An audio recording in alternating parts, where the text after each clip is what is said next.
Chapter 702. His sigh was the sound of air being squeezed out of his lungs. It sounded and then slowly stopped. Yi Er stayed quietly on Jiang Zhao's lap, no longer moving.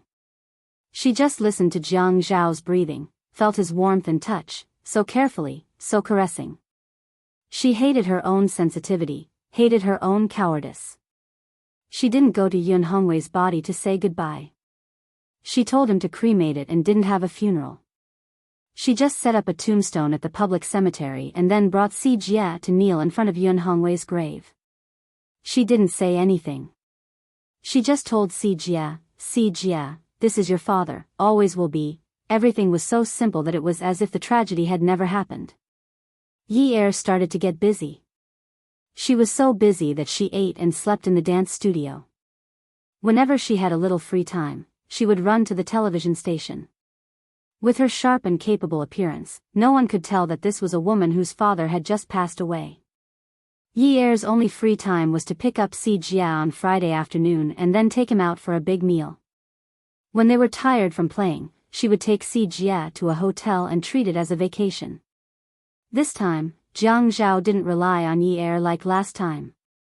3 times a day, 3 times a day, 3 times a call.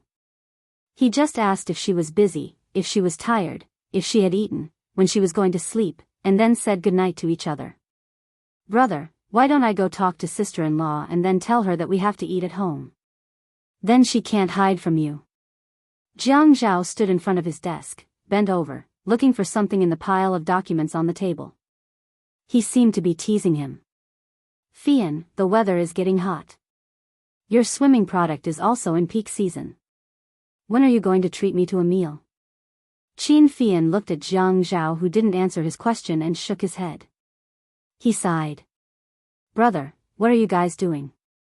Last time, when the Ouyang Yan incident happened, I didn't see you like this. Sit down and have a good talk with sister-in-law. Jiang Zhao continued to cover for him. He dug a hole in the table and still could not find what he was looking for. He rubbed his forehead and massaged it. It's not like you don't know that your sister-in-law doesn't have time now. She's extremely busy. She wants to do that show well, so just let her do it. She doesn't even want to go to school now. Brother. What the hell are you doing? Qin Fian picked up a book from the pile of teaching materials in front of him and slammed it on the table. He looked at Jiang Zhao angrily. Jiang Zhao raised his head. His eye sockets were slightly sunken, and his handsome face was slightly thin. Even if he was clean-shaven, his hair was neatly trimmed, and his clothes were meticulous. However, no matter how one looked at him, he looked a little tired. Qin Fian frowned. Look at you. You don't look like a human or a ghost. Last time, the Ouyang Yan incident didn't even make you look like this. Jiang Zhao heard this and sat down on his chair. He leaned against the chair and looked up at the ceiling. He was still holding an uncapped fountain pen in his hand. The tip of the fountain pen was stuck on the wooden armrest. The expensive fountain pen was bent and forked. His knuckles were white, and his voice sounded like he was in a trance. Fian, the acting mayor, has been appointed. He will take office next week. In July, I will be the mayor. Qin Fian sighed. I know. Everyone in the family knows. This is not your fault. Fian, the price is too high. I can't bear it. He did not expect such a big change. Qin Fian's back stiffened. He had never heard Jiang Zhao say, can't bear it, before.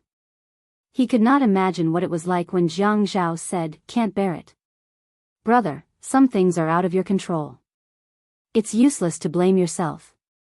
Also, you have been trying your best. Sister-in-law can understand. Jiang Zhao smiled. His smile was dry and stiff. He was still looking at the ceiling, as if he was very tired. How can I understand? What if it was you? Can you understand? She is like this now. What can I say to her? Don't you understand that if I talk to her, it will be a divorce? Actually, she knows everything. But she just doesn't want to verify it with me. She just doesn't want to break this piece of paper. She has been deceiving herself. She is suffering more than anyone else. Do you think she is stupid? She has never been stupid. Sometimes, she is like a little fox. Her heart is clear.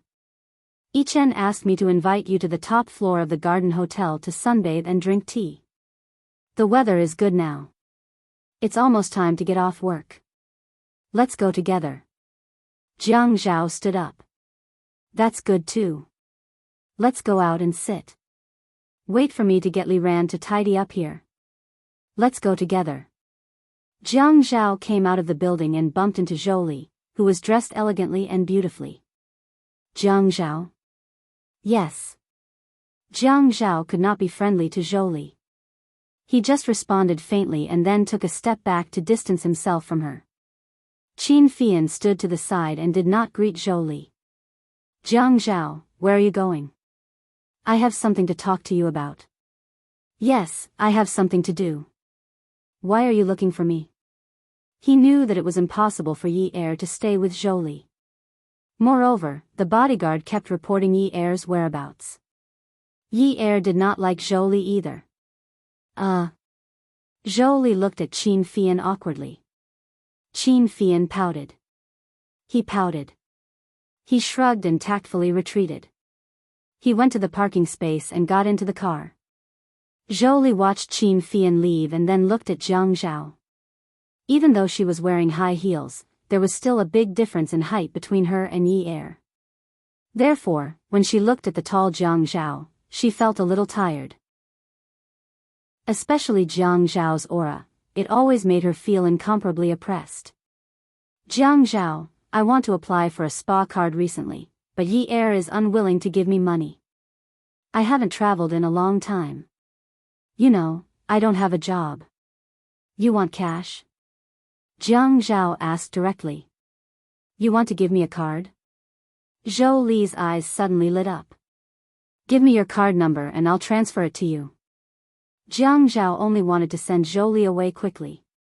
The more he looked at her, the more uncomfortable he felt. Zhou Li immediately took out a card from her bag and handed it to Jiang Zhao. She smiled politely. This number. Jiang Zhao did not take the card. Send the number and name to my phone. I'll transfer it to you tonight. Tonight? Then what if you forgot? Let's go. Jiang Zhao turned around impatiently and strode toward the parking space. After driving away, Zhou Li was so anxious that she stomped her feet. She quickly hailed a taxi and followed him. In the car, Zhou Li sent her card number to Jiang Zhao. She did not receive a single reply. What a guy. This son-in-law is trying to cheat me. Zhou Li's days were especially torturous. Now that her daughter was not around, her son-in-law was starting to give her a hard time. Zhou Li called Jiang Zhao, but he did not pick up. Zhou Li had no choice but to chase after Jiang Zhao's car all the way to Garden Hotel. When she got out of the car, Jiang Zhao was nowhere to be seen. Not even a ghost could be found. After a long time, she suddenly had an idea. She raised her chin proudly and walked to the reception like a rich lady. I am Zhou Li, Mayor Jiang Zhao's mother-in-law. He has arrived. Please bring me to him. I am afraid he will get anxious from waiting for me. Even if Zhou Li was not Jiang Zhao's mother-in-law, there were many people who did not know about Yun Yi. But there were not many people who did not know about Zhou Li. She likes to attend fashion parties, and everyone said she had a youthful face. She would often teach people beauty tips, and she would appear in magazines from time to time. But she could not contact Jiang Zhao's mother-in-law. Zhou Li looked at the reception staff and said, My daughter is Yun Yi. She is Jiang Zhao's wife. After saying that, she opened her wallet. It was a photo of Yi Er and Jiang Zhao. See? Just bring me there. Later, there will be people from the Qin family coming over. If you can't find the place, you can also bring them over. Miss from the reception staff quickly led Zhou Li to the lift and brought her to the top floor of the 38th floor. There were flowers and plants in the glass house, and it was a different feeling. Especially from such a high place, one could look down from above. When Jiang Zhao saw Zhou Li, his face changed. Miss from the reception staff felt cold and said, "Mayor Jiang, I have brought her over. Who asked you to bring her over?" I. Miss from the reception staff was trembling. The approachable Mayor Jiang looked like he was going to eat someone. His face looked like it was covered with a layer of molten iron. "Okay. You can leave now." Qin Fian pointed to Miss from the reception staff. When there were only Zhuang, Jiang, Qin, and Zhou Li left, Zhou Li questioned Jiang Zhao. "Why didn't you answer my calls and reply to my messages?" Jiang Zhao was furious and wanted to kick the stool. He did not expect this woman to comfort Yi Er at this time. All she had was money. He had promised to give her money, but she still refused to leave. "I had said that I will transfer the money to you at night. You don't need to reply to my messages. You can leave now. I have something to attend to." "Jiang Zhao, I am telling you. If you don't transfer the money to me now, I will make sure you regret it." "What's there to regret? I had said that I will transfer the money to you at night. I have something to discuss with you now. I did not bring my laptop with me." Jiang Zhao swore that if it wasn't for the fact that this woman was his mother-in-law, he would have personally thrown her out. Zhuang Yichen sat at his original spot and did not move. He was watching this farce unfold. "You are trying to fool me. Do you think I don't know?" Jiang Zhao was too lazy to explain. On the bulletproof glass-like medium-sized round table, the aroma of tea filled the air. There were 4 chairs around the table. Zhuang Yichen and Qin Fian sat on 2 chairs. Jiang Zhao pulled out 1 chair and sat down. Zhou Li was irritated by Jiang Zhao's attitude. She turned around and walked away. She took out her phone and made a call. Jiang Zhao had just taken a sip of tea when he heard Zhou Li's loud voice coming from the elevator. "Yi Er, Mommy is telling you that your father's death was caused by Jiang Zhao. He and Zhuang Yichen discussed stopping your father's treatment so that he would not wake up when he was sentenced. That way, they could appease you on the surface." Mommy heard it from outside the private room in the tea room. Jiang Zhao and Zhuang Yichen had already jumped up from their chairs and rushed to the elevator when they heard the words, "Jiang Zhao caused your father's death." Welfare, Xinwu 799. Chapter 703. Jiang Zhao was the first to grab the phone, while Zhuang Yichen viciously reached out and grabbed Zhou Li's neck. Zhou Li's eyes immediately rolled back into her head. Qin Fian anxiously tried to pry Zhuang Yichen's hand away. "Yichen, calm down. This is a public place." Jiang Zhao picked up the phone and was so anxious that he was incoherent. "Hello, Yin Yi, listen to me." There was a dead tone on the other end of the line. He tried calling again, but the phone was turned off. Yi Er was in the rehearsal room at the TV station. She was doing spot checks and practicing with Xiaoya. At this moment, she was discussing what kind of dance should be paired with what kind of costumes, and what kind of fabric should be used to achieve the best stage effect. The two of them cooperated very well. Each of them had their own opinions on their own areas of expertise. Then, they combined their opinions and made the final decision. Receiving Zhou Li's call was an accident, because Zhou Li only called her when she needed money. Just as she was about to pick up the phone and say that she didn't have any money, she heard this. Then, she hung up and turned off her phone. Xiaoya was a little flustered. She watched as Yi Er walked out of the rehearsal room expressionlessly with her phone in her hand. You could say that she was expressionless, but her face was full of tears. Xiaoya knew that the situation wasn't good, so she called Jiang Zhao. At this moment, Jiang Zhao was using his phone to call other places where Yi Er might be. Xiaoya called Zhuang Yichen. Zhuang Yichen picked up the phone and said in a bad mood, "What's the matter? Can you find Jiang Zhao? Yi Er's situation is very bad." "Where are you?" "In the rehearsal room at the TV station." "She ran out of the TV station now. I have to chase after her and find Jiang Zhao.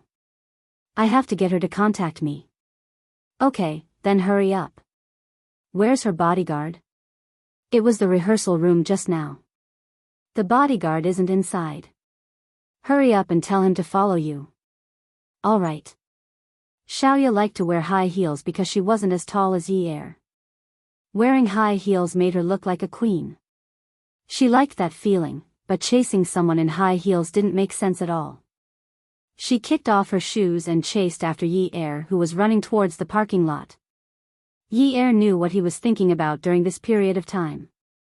Even though he was very busy, he couldn't help but think about his father when he was free. There was a tacit understanding between her and Jiang Zhao, and no one was willing to break it. She vaguely knew why he was free to deal with Chen Tong during that period of time. She associated it with the guilt that surfaced from time to time. Her father was clearly showing signs of waking up, but he suddenly acted abnormally and his condition fell into a deadlock again. She didn't ask, and he didn't answer. He didn't even console her. All he felt was guilt. With Jiang Zhao's strong and domineering personality, he wouldn't just keep quiet and not defend himself. If she didn't understand him, he would directly take her home and lock her up. How would he be so indulgent like now? Just like last time with the Ouyang Yen incident. Even if she caught him in bed, he could say that he didn't remember anything. He didn't admit it because deep down, he felt that he wasn't wrong. But this time, he didn't. Other than guilt, there was only guilt. The tacit understanding between them was flawless. Neither of them was willing to break that layer of cruel paper. He wasn't willing, and she was even more unwilling. They were both living a life of self-deception. They thought that as long as they didn't break it, they would still be husband and wife. The word husband and wife had a different meaning. At least to them, it was different. It was faith and reliance. But now that this layer of paper was broken, it was clearly just a layer of paper. She always thought that there was nothing behind the paper.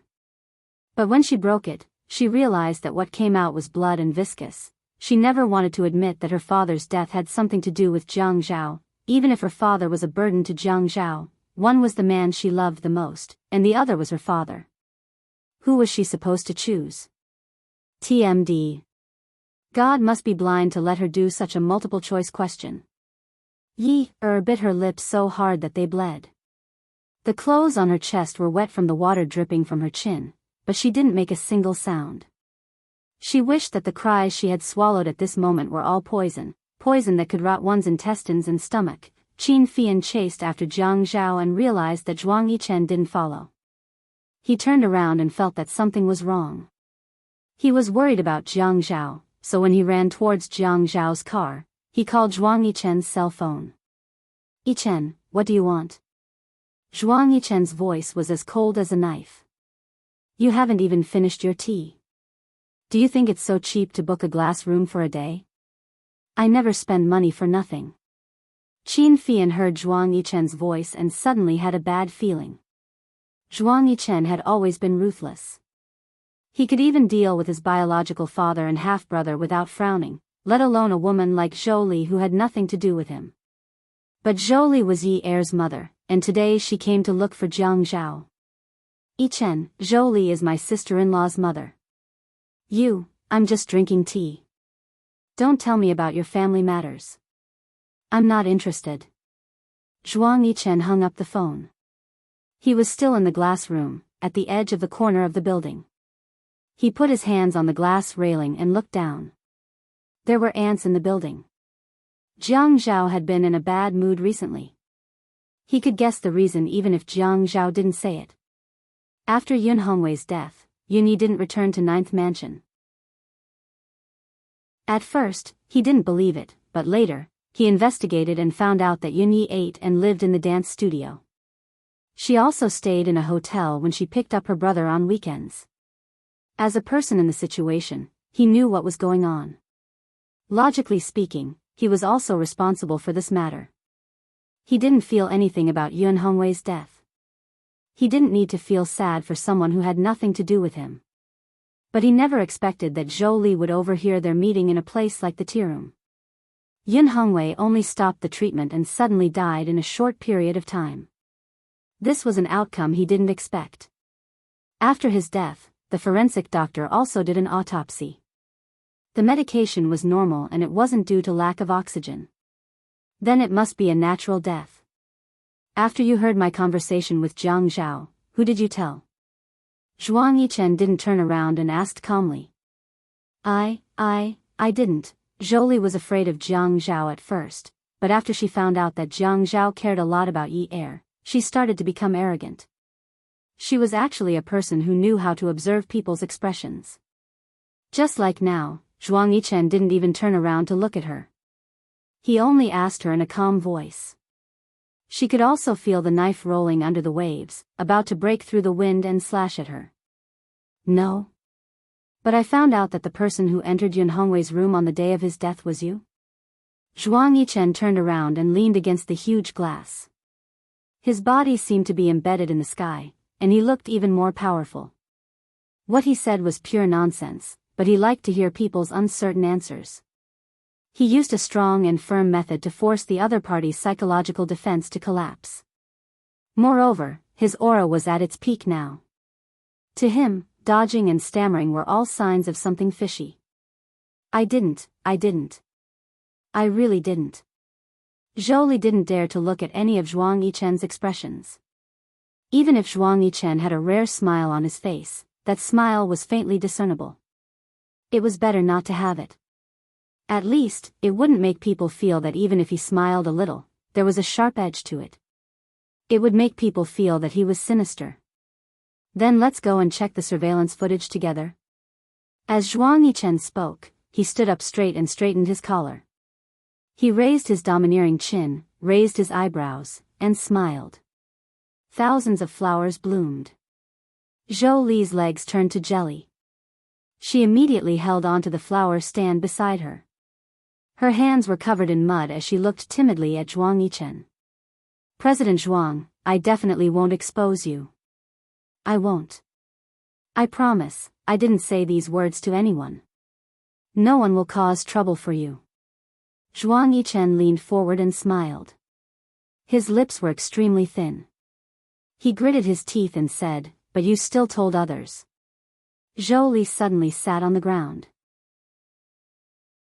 She knew that Zhuang Yichen owned Stars International, but she felt that the aura emitted from Zhuang Yichen's body was not the aura of a righteous person. It was more like the aura of a gangster wearing the guise of a righteous boss. President Zhuang, I was wrong. I was wrong. When I went to the hospital that day, I only whispered a few words in Yun Hongwei's ear. He was in a severe coma. How could he hear me? Other than him, I didn't tell anyone else. Zhuang Yichen's eyes darkened. Oh, then Jiang Zhao went overboard today. Zhou Li heaved a sigh of relief. I was just anxious. Jiang Zhao didn't give me the money. Zhuang Yichen sat on the chair and said calmly, didn't he say that he would transfer it to you tonight? But what if he cheated me? Cheated you? Did you ask him how much he wanted to cheat you? I just want 1 million or so. I don't want to ask him for money every month. Zhou Li's voice was soft. 1 million or so? Haha. Zhuang Yichen was pleasantly surprised as if he had heard the funniest joke in the world. 1 million or so? Why is your appetite so small? Plucking a strand of hair from Jiang Zhao's body would cost more than 1 million, right? What did you say? He's that rich? I'm Zhuang Yichen's friend. If I didn't have money, why would I work with him? This was the truth. Money represented a kind of power. Zhou Li saw that Zhuang Yichen's smile was very natural and relaxed.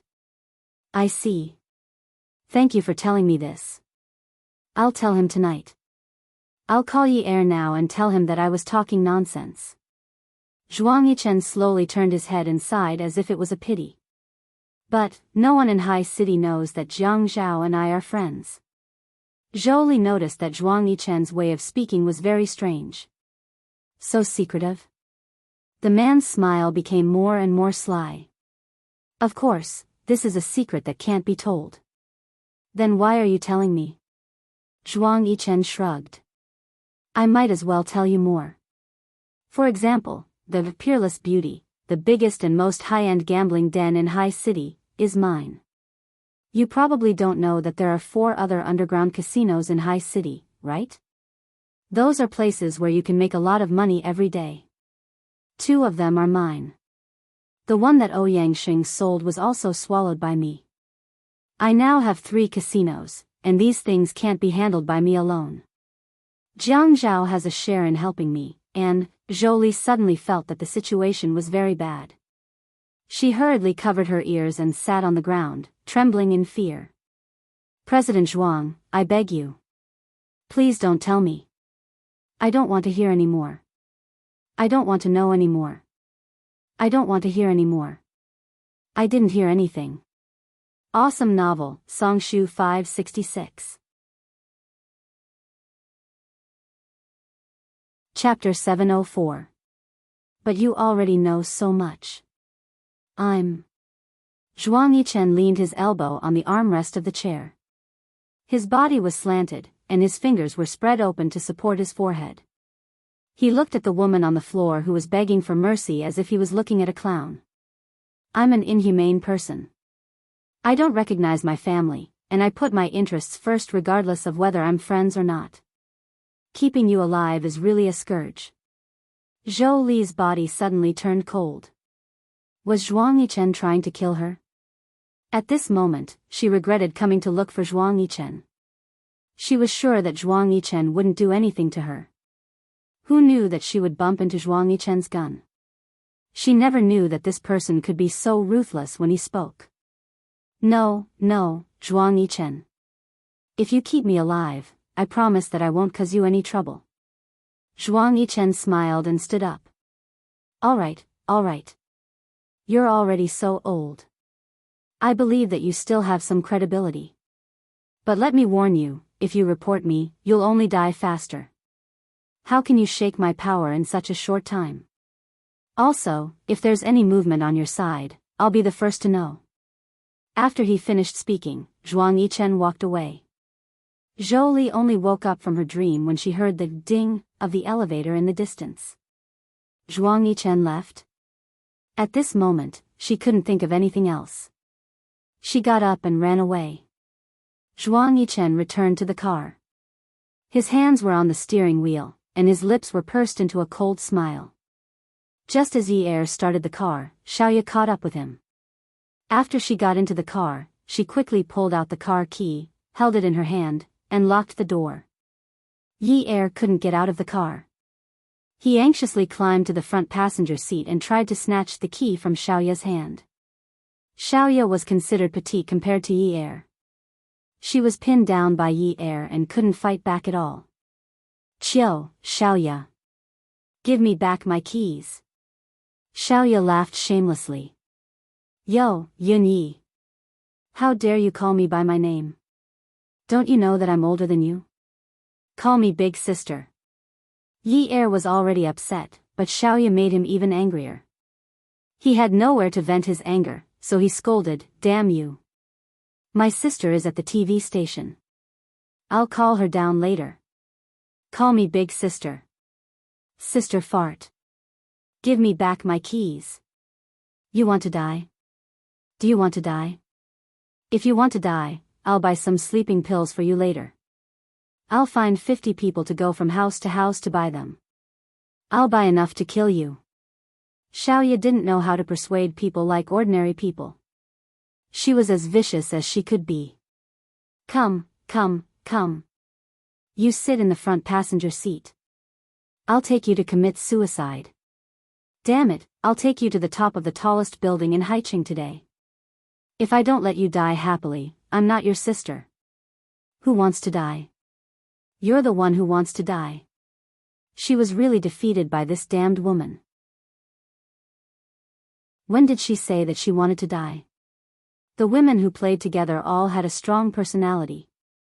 Xiaoya had been in the business for a long time. She had been promoted by Zhuang Yichen long ago, so her boss attitude was even stronger. Although she couldn't beat Yi Er in a fight or snatch things from Yi Er, it didn't mean that her voice wasn't louder than Yi Er's. If Yi Er could shout, she could shout too. If you don't want to die, why are you running so fast to reincarnate? If you don't want to reincarnate, do you want to go racing and get into a car accident? Do you think it's easy for me to chase you? Ah. My high heels cost more than 30,000 a pair. Do you think it's easy for me to earn money?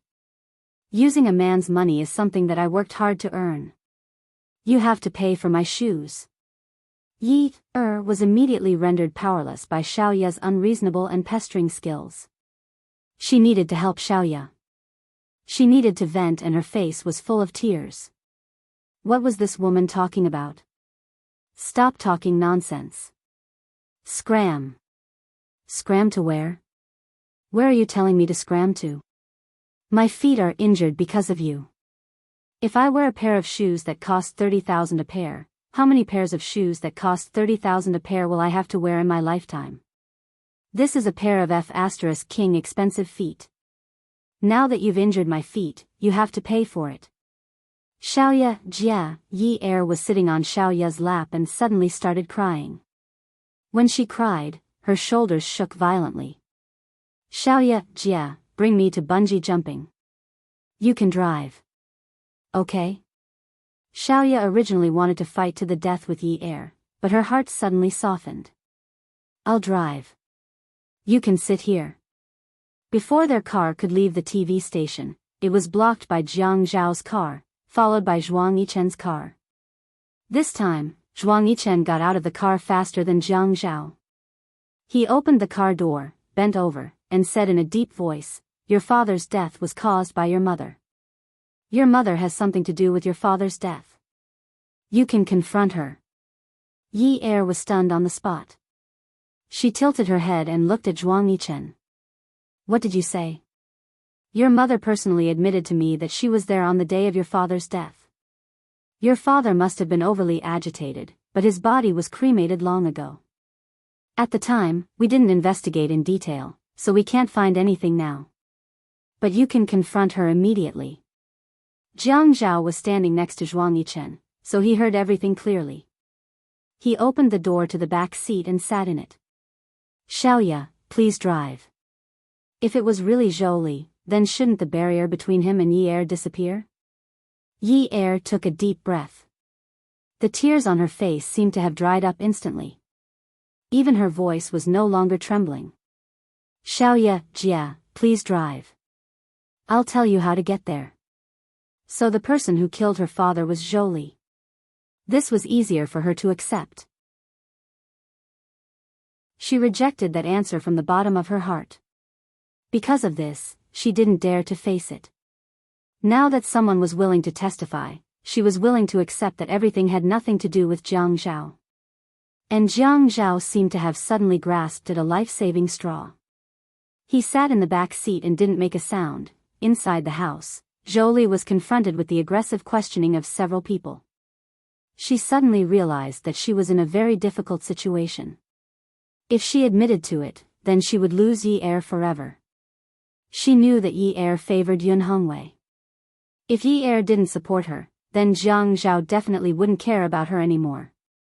But even if Yi ignored Jiang Zhao would still protect Yi. So even if she harmed Jiang Zhao, she couldn't lose Yi's protection. She definitely couldn't lose Yi. She definitely couldn't. Although the house was small, it was very clean. Zhou Li didn't dare to look at anyone. Because of her silence, every pair of eyes was strangling her. Yi. Mom, the CCTV showed that you went to look for Dad. What did you say to him? You agitated Dad to death, didn't you? Zhou Li could feel Zhuang Yichen's presence behind her. Her whole body trembled. She didn't know if it was out of guilt, fear, or a genuine desire to cry. In any case, she sat on the sofa and covered her face as she cried bitterly. At that time, I went to tell him that Sijia has grown up. I hoped that he would wake up soon and that it would be good for the family to be together. I also told him that you miss him a lot and that I was wrong in the past. I hoped that he would get better soon. Zhou Li. Welfare, Xinwu 799. Chapter 705. Zhuang Yichen suddenly shouted. Xiaoya was shocked and quickly held his hand. Yichen. Xiaoya was wearing the men's soft slippers that Zhuang Yichen had taken out from the car. They were not even as high as Zhuang Yichen's shoulders. She held on to Zhuang Yichen like a little bird, afraid that she would end up in a farce. Zhuang Yichen stopped in his tracks and said fiercely, "Zhou Li. How dare you lie?" This woman actually dared to lie in front of him. Even if Jiang Zhao believed Zhuang Yichen, he should have expected that Zhou Li would not admit to it. There were surveillance cameras, but surveillance cameras did not mean that there were recordings. No one knew the content, so she could have lied. The body had been cremated, so there was no evidence. Moreover, he had an undeniable responsibility. He always felt that even if there were setbacks in his political career, he would not fail. This was the worst move he had ever made in his life. It was so bad that he was unable to salvage the situation. Zhou Li knew that Jiang Zhao cared about Yi Er, so she brought so many people over. As long as Yi Er wanted to take care of her, Jiang Zhao would not ignore it. With Jiang Zhao around, she was not afraid of Zhuang Yichen. "Mom, why did you lie to me like this? Why would you tell Dad all this?" Yi Er shook her head and waved her hand. She did not want to listen anymore. She wanted to turn around and leave. She did not want to hear anything else. She would rather believe that her father was killed by her mother. That was it. She only wanted this answer. She did not want to know anything else. "Yi Er, you have to believe Mom." Zhou Li suddenly pounced on Yi Er, who was about to turn around and leave. She hugged her and begged, "Mom swears to you that if Mom lies, I will be struck by lightning and die without a complete corpse. I will not have a good ending. Yi Er, believe in Mommy. Your father has been good to me my whole life. I really regret it. I didn't lie. I really didn't lie. I heard with my own ears that Jiang Zhao and Zhuang Yichen stopped the treatment to comfort you. If you don't believe me, you can ask Jiang Zhao. Think about it. If a person is doing well in the original course of treatment, but suddenly stops the same treatment, will there be other problems?" Woo! Zhou Li's mouth was suddenly covered. Yi Er bit her lips. Her eyes were wide open and filled with tears. She wrapped her arms around Zhou Li's shoulders and covered Zhou Li's mouth with force, not allowing her to make a sound. Zhou Li's woo could be heard through the gaps between her fingers. Zhou Li struggled, but even though Yi Er had lost a lot of weight, she was still very strong. She did not allow anyone to get close to her, including Jiang Zhao. Everyone could see that Yi Er was in pain. Xiaoya had collapsed in Zhuang Yichen's arms. "Don't look. If you don't look, then you don't have to cry." She hated women who cried so easily. She hated herself even more. Zhuang Yichen did not have a good impression of Yi Er. This woman had repeatedly disrupted his and Jiang Zhao's plans. But at this moment, even he could feel this woman's pain. The pain that she had been hiding all this time finally exploded after the fuse was lit. It caused this woman to have a mental breakdown. Yi Er took a deep breath. Her light cherry-colored lips were already bleeding from her biting. When her tears came out, her voice was like a painful whimper after being forcefully torn apart. "I don't want to listen to you. I don't want to listen to you. You've never told me the truth your whole life, Zhou Li. You've never told me the truth your whole life. I won't believe you. I won't believe you. Zhou Li, you lied to my father for 10 years. You lied to me for 10 years. You lied to Jia for 10 years. Tell me, why should I believe you? Why should I?" "Ah. Ah." Yi Er roared like she had lost her mind. She had been avoiding. Even though she had a premonition, even though Jiang Zhao's reaction had proven the answer, she still avoided him. She had decided that she would never meet Jiang Zhao again in this lifetime. She was also unwilling to admit that Jiang Zhao had caused her father's death. She would never. Avoiding him was a million times better than what she was experiencing now. But she was forced into a corner by this truth. All the cells in her body were exploding. She felt that she must have been badly mutilated. Otherwise, why would she be in so much pain? It had been so long. She had been separated from Jiang Zhao for so long, but she had never felt pain as clearly as she did now. After the anesthesia, the pain was unbearable for a normal person. Yi Er looked at Jiang Zhao blankly. Is that so? Were you the one who discussed with Zhuang Yichen to stop the treatment for my father? Wasn't they forcing her to ask? Even if she didn't want to ask, these people were forcing her to ask. Yes. Jiang Zhao was a meter away from Yi Er as he answered weakly. When he made that decision, he didn't think that it would be exposed.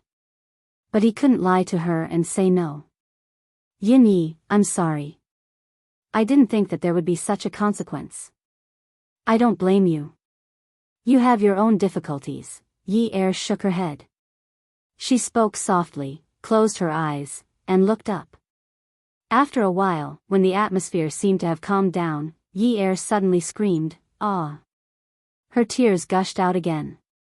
Crying was the most direct way to vent, but the pain couldn't flow away with the tears. She pushed Jolie away and pushed her onto the sofa. Her body trembled violently as she opened her handbag, took out her wallet, and opened it. She pulled out a red banknote and threw it to Jolie. Take it.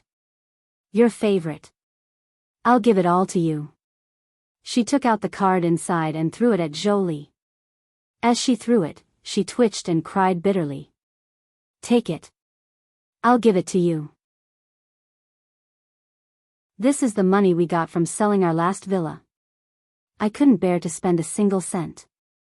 I thought I'd save it for my younger brother to pay for his education. In the future, I'll save it for his expenses when he goes abroad. Take it, take it. I have a job. I can support him. This money, I'll give it to you. Take it and squander it. She took out another banknote and threw it over expressionlessly. This money was given by the TV station. It's not a lot. Take it. I'll give it all to you. She took out another banknote and threw it over. She raised her arm to wipe the tears on her face. Take it. This is all the income from my dance studio. I didn't even have time to calculate the profits. I'll give it all to you. I'll give you all of my money. After throwing away all of her money, Yi Er suddenly felt that all her energy had been drained. She had nothing else to throw and nothing to do. With a thud, she knelt on the ground and raised her neck. She moved in front of Jolie and held her knees. Mom. Mom. I beg you to let me go. Jiang Zhao was already starting to feel dizzy. He felt that the things in his eyes were swaying. He was supposed to give a shoulder to the woman kneeling on the ground, but when he took a step, he felt that he was going to fall. He raised his hand to support himself on the wall. He said to Fei Yan, I can't take it. He couldn't take it. He could take not seeing her and not getting along with her, but he couldn't take the pain of seeing her with his own eyes. Why are you so cruel? Why are you so cruel? Have you ever been nice to me? Have you ever been nice to me like Dad? What do I have to do to make you treat me better? Ah. Ah. Yi Er grabbed Jolie's clothes and cried, Why did you tell me? Are you that happy to see me living in pain? Are you that happy? Mom. You're my biological mother. How can you treat me like this? How can you do this? Don't you know that I don't want to know at all? I don't want to know. Do you understand? I don't want to know. I don't have a father anymore. You're going to destroy all of my fantasies. Yi Er could clearly feel her own despair. Someone else had told her the truth and let Jiang Zhao confront her. The content of the confrontation was the truth that she had never wanted to verify. The cruelest thing in the world was never lies, but the truth. Jolie didn't know that Yi Er would lose control like this. She regretted it for a moment, but when she saw Jiang Zhao looking at Yi Er with tenderness in his eyes, she stopped thinking about it. Jiang Zhao would definitely take care of Yi Er in the future. Zhuang Yichen felt that his presence was a little redundant. Jiang Zhao seemed to be holding back because of his presence, so he shouldn't continue to stay here. He bent down to pick up Xiaoya and said, "Contact them after I'm done." Then he walked out the door. As soon as he walked out the door, Xiaoya tried to crawl to the ground. Zhuang Yichen said coldly, "Don't you know that the soles of your feet are broken? But aren't you afraid that people will find out about our relationship? How many people in this neighborhood would know me? Do you think this is Ninth Mansion?" Xiaoya was speechless. Jiang Zhao walked over to Yi Er's side and helped her up. "Yun Yi." Yi Er lowered her head and brushed away Jiang Zhao's hand. Then she bent down to pick up the other things that had fallen out of her bag. She wrapped up the empty money and put it in the bag. She took out a tissue from the small paper bag and used it to rub her face. Jiang Zhao blocked her way. "Yin Yi, come home with me." Yi Er kept her head down and used the tissue to rub her face. "Ah, Zhao," she called out in a trembling voice. Jiang Zhao was stunned. He reached out and pulled the woman into his arms. It seemed that only by hugging her in his arms could he feel more fulfilled. "Ah, Zhao, I don't blame you." "Really?" Yi Er sniffed. Her voice had completely gone through her nasal cavity. She said in a low, muffled voice, "You had your difficulties. You must have had a hard time during those days." Yi Er didn't know why, but every time she said these words of understanding, her heart ached. But.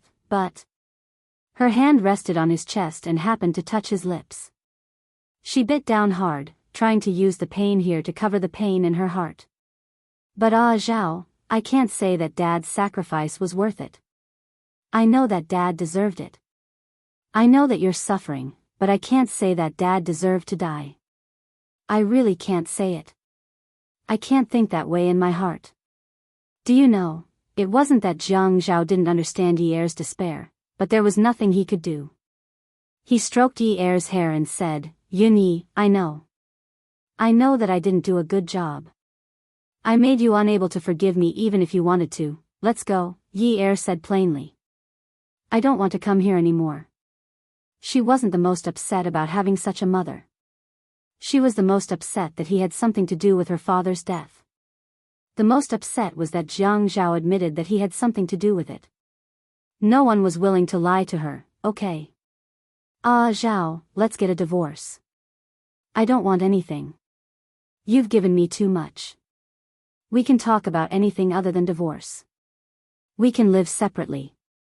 You can go to work in peace.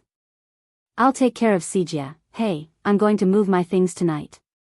Don't come and pick me up. I'll go by myself." "Okay." Her father and husband fell into the river and neither of them knew how to swim. Who should she choose to save if she jumped into the river? Yi Er wanted to jump into the river herself. She swam over, thinking that she could save both of them. She wouldn't give up on either of them. Because if she saved one of them, she would suffer a lifetime of pain for the other man. She wanted to be like Jiang Zhao's answer.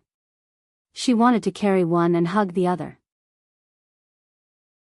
But that was the weight of two men. One of them was a father who had loved her since she was young. He spoiled her and spoiled her. As his daughter, she felt that being a child was the happiest thing in her life. She would have the most beautiful and lively childhood. Welfare, Songshu 566. Chapter 706. Her grades had been bad since she was young. When people laughed at her, her father picked her up and said, "My Yi Er is good at everything except her grades. My Yi Er's grades aren't bad either. There are many who are worse than her, so my Yi Er is better than many others." Only in front of her father would she believe what others said. Their children were the best. No matter how bad their children were, they would always shine in their parents' eyes. She could always see satisfaction in her father's eyes. Even if she wasn't good, he was still satisfied and thought she was the best. Even if there was bitterness later on, the sweetness of the past couldn't be forgotten. Who was the one who said that a daughter was her father's lover in his previous life? She had said it countless times, "Dad, I love you. I love you the most." She had hugged her father's neck countless times, saying that she loved him and asking him for the gift she wanted. Also, this man was the person she loved the most other than her father. He was tolerant and gave her everything. Being his wife was the most unforgettable and happiest thing in her life. Everything that Jiang Zhao had given her was stuffed into her heart and couldn't be dug out. She swam over and saw her father's head slowly sinking. The surface of the water was clear. Before her father sank, she seemed to have seen her husband kick him. She realized that she was sinking too. Zhuang Yichen sent Xiaoye back to Qingfeng Garden and left. In the private room of the peerless beauty Zhao Jun, Zhuang Yichen slowly raised the dice cup in his hand and shook it in the air. The dice in the cup knocked back and forth softly, but not a single one fell out. Then, the knocking sounds became more and more frequent and louder. It sounded like simple steps, and the more nervous they became. His gaze was fixed on the scarred-nosed man standing in front of him. His eyes were cold and cruel. Although Zhang Ao is a fierce dog, it's good. But it's expensive and hard to find. It's too easy to find the owner. But hunting dogs are also easier to find. It's too hard to find wild dogs in the city. If you want to get them out of the city, you'll have to go through a toll station. Some things might cause unnecessary trouble. Scarface's analysis made sense. It wasn't that Zhuang Yichen hadn't thought about it before, but he never liked to leave any loose ends. Boss, why don't we just shoot him? Anyway, my guns have been modified, and the bullet shells have also been processed. They can't find out where they came from. One shot. Zhuang Yichen shook his head coldly. It's too easy to shoot someone who dares to lie to my face. I have to let her enjoy the process of death.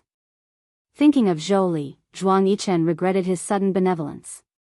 Benevolence really shouldn't exist. That woman didn't know how to appreciate kindness. He originally wanted to help Jiang Zhao so that he wouldn't have to look at him all day long. But in the end, he didn't help and was bitten by Zhou. She even broke the deadlock and made it irreparable. He and Jiang Zhao secretly stopped Yun Hongwei's treatment. It might have caused Yun Hongwei's death, but he believed that Yun Yi wouldn't report them. The reason couldn't be more simple. Thinking of her behavior in Zhou Li's house, he could guess that even if Jiang Zhao killed Yun Hongwei in front of her, she would jump off a building. She wouldn't report Jiang Zhao, so he and Jiang Zhao were wrong, but that Zhou Li couldn't be left alive for even a moment. The scarred nose trembled. The young man in front of him looked like a crowned jade, but his heart was like a demon. He never dared to betray and hide things. There was a kind of person who had this kind of aura. You had never seen him kill people, but you could see from his eyes that killing people was as simple as raising the corner of his mouth. Boss, I know some factories in the east like to raise animals like Tibetan AO. Because it's too remote for the safety of the factory, so, Zhuang Yichen also knew, but the factory also had to consider the safety of the employees. The dogs must be locked up in big iron cages. Then what's the use of keeping the dogs in cages? By the way, I know of a farmhouse that raises 5 wolfhounds. They're more casual in raising them. Although they're chained, the chains are very long. If they enter their territory, they can't blame the wolfhounds for being heartless. Does the farmhouse have cameras? Before doing anything, I'll get rid of these things with beard. Our hands and feet will be clean. Boss, don't worry. Well, don't leave any traces. At the shooting range in the suburbs, there were continuous gunshots. Smoke rose from the target from time to time. During this period of time, there was a woman who had been practicing shooting every day. Although she couldn't hit the bullseye, she could basically hit the target. Ouyang Yen was wearing a silencer. She raised her arm and held the gun without trembling. She was practicing shooting. For a man, she had destroyed her entire family. Ouyang. Jiang Zhao was a cold-blooded and heartless man.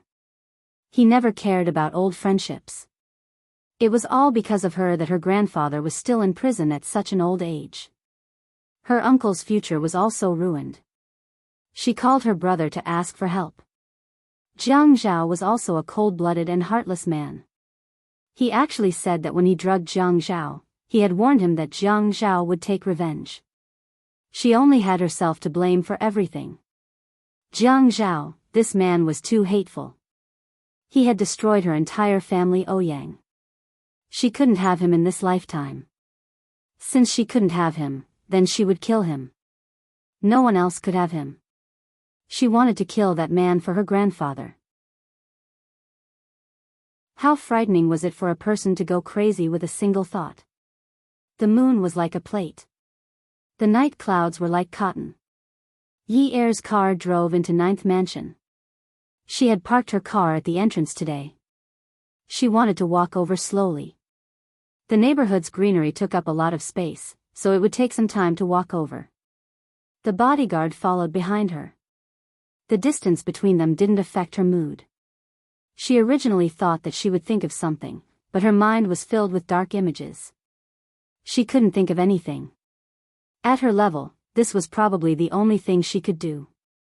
Her sneakers felt a little sticky as she stepped on the dark asphalt road. She pulled them up and stepped on them, making a puff sound. When she reached Jiang Zhao's building, she saw a tall and lonely figure. He took a puff of smoke from time to time. Yi Er sighed softly and walked over. Jiang Zhao finally saw Yi Er appear in his line of sight. They didn't talk on the phone, but he could feel that she should have arrived at this time. So he came down from upstairs. He stood outside for less than a minute, and she came. Telepathy was a very subtle thing. Ouyang Yan originally only wanted to check on Jiang Zhao's whereabouts. But when she saw Jiang Zhao suddenly throw the cigarette in his hand on the trash tray and stride toward the figure at the end of the path, the hatred that was still suppressed in her heart all rushed out. Recently, she had been intentionally or unintentionally sending people to follow Jiang Zhao. The best place to start was Ninth Mansion. In the past, he liked to take a walk with Yunyi in the morning.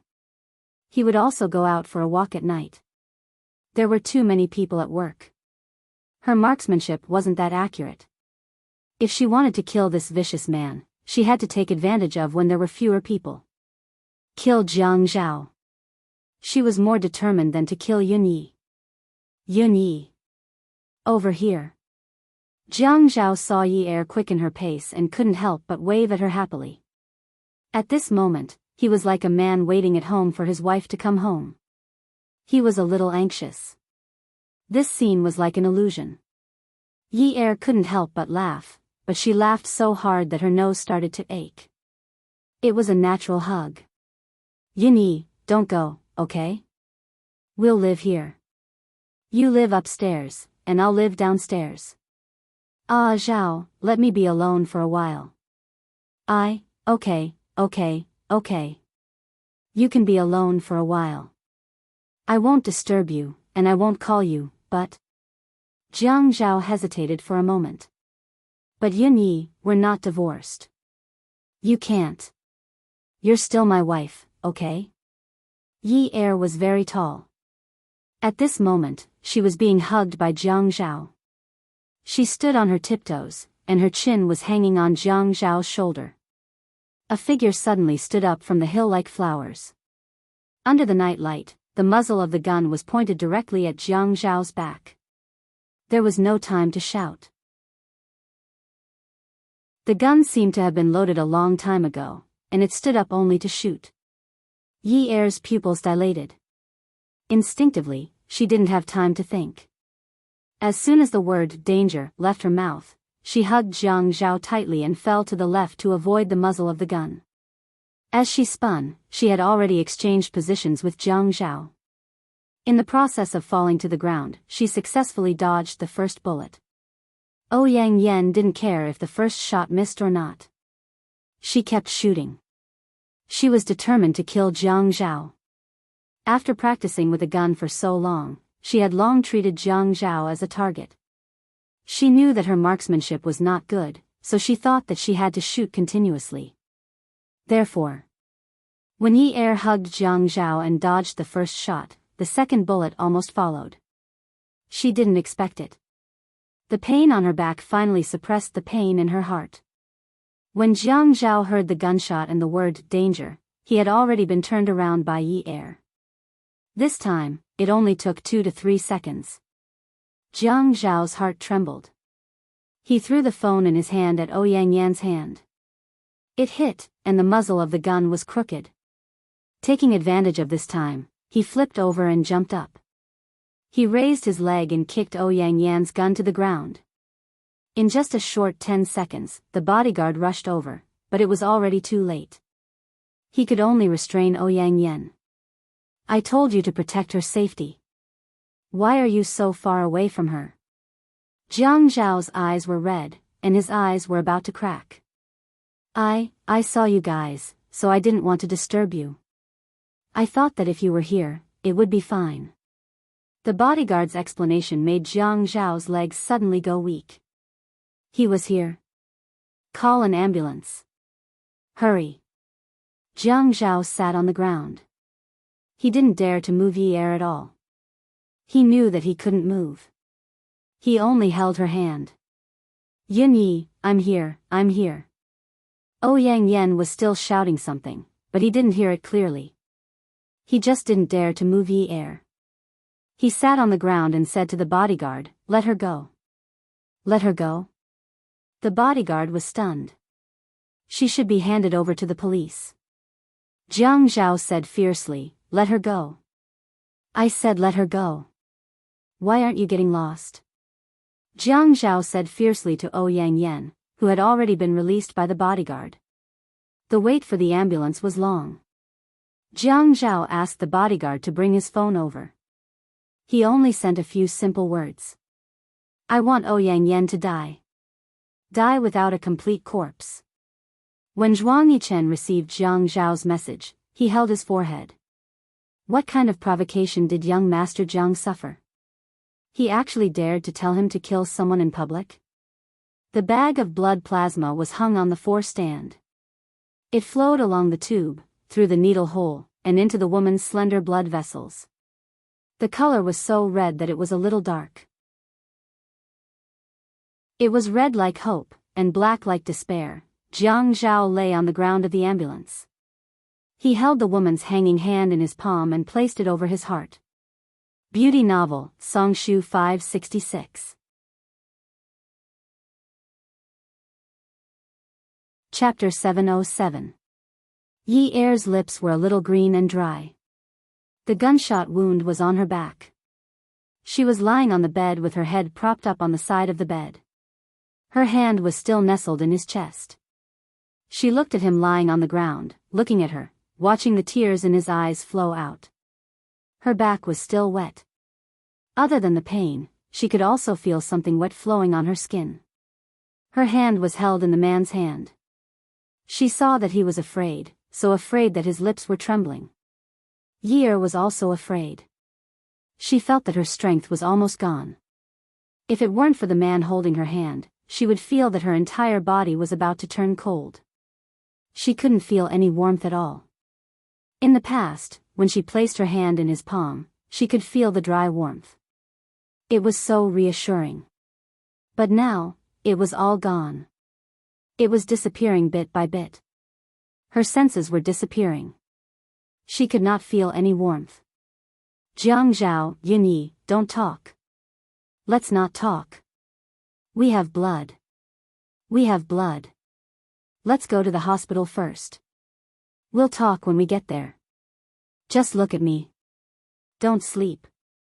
The doctor said that the bullet was near the heart. It might have hit the heart. They had to go to the hospital to be sure. He felt that every word she said now was exhausting her energy. She did not need to speak. She just needed to keep her eyes open. Jiang Zhao, Yi Er did not like herself like this. Her voice was so weak that she could not even hear herself clearly. She wanted to say a whole sentence, but she could not even form a sentence. Some of her consciousness was no longer listening to her. She saw her father. Her father's embrace was actually very warm. He was calling for her, but she saw the man lying on the ground. He was so helpless. He held her hand as if he was holding on to a life-saving straw. He was like a person who was about to drown. He was so pitiful. It turned out that love could really make people give up their lives at a critical moment. Actually, other than this, she had not given him anything. But even this would become a burden for his life. It turned out that even if she did something for him, it would become a burden for her. Actually, she never wanted to be a burden, Jiang Zhao, actually, Yin Yi, if we don't talk, you're afraid that there won't be any sound. I'll tell you. Don't talk. I'll tell you a joke. Yi Er shook her head gently. She gathered all her strength in her throat, wanting to finish what she wanted to say. Jiang Zhao, I never loved you. I did it all for my father. From the beginning, I've been using you. I've been using you. Now, my father is dead. You are no longer of any value to me. Finally, I don't have to see you anymore. I never loved you at all.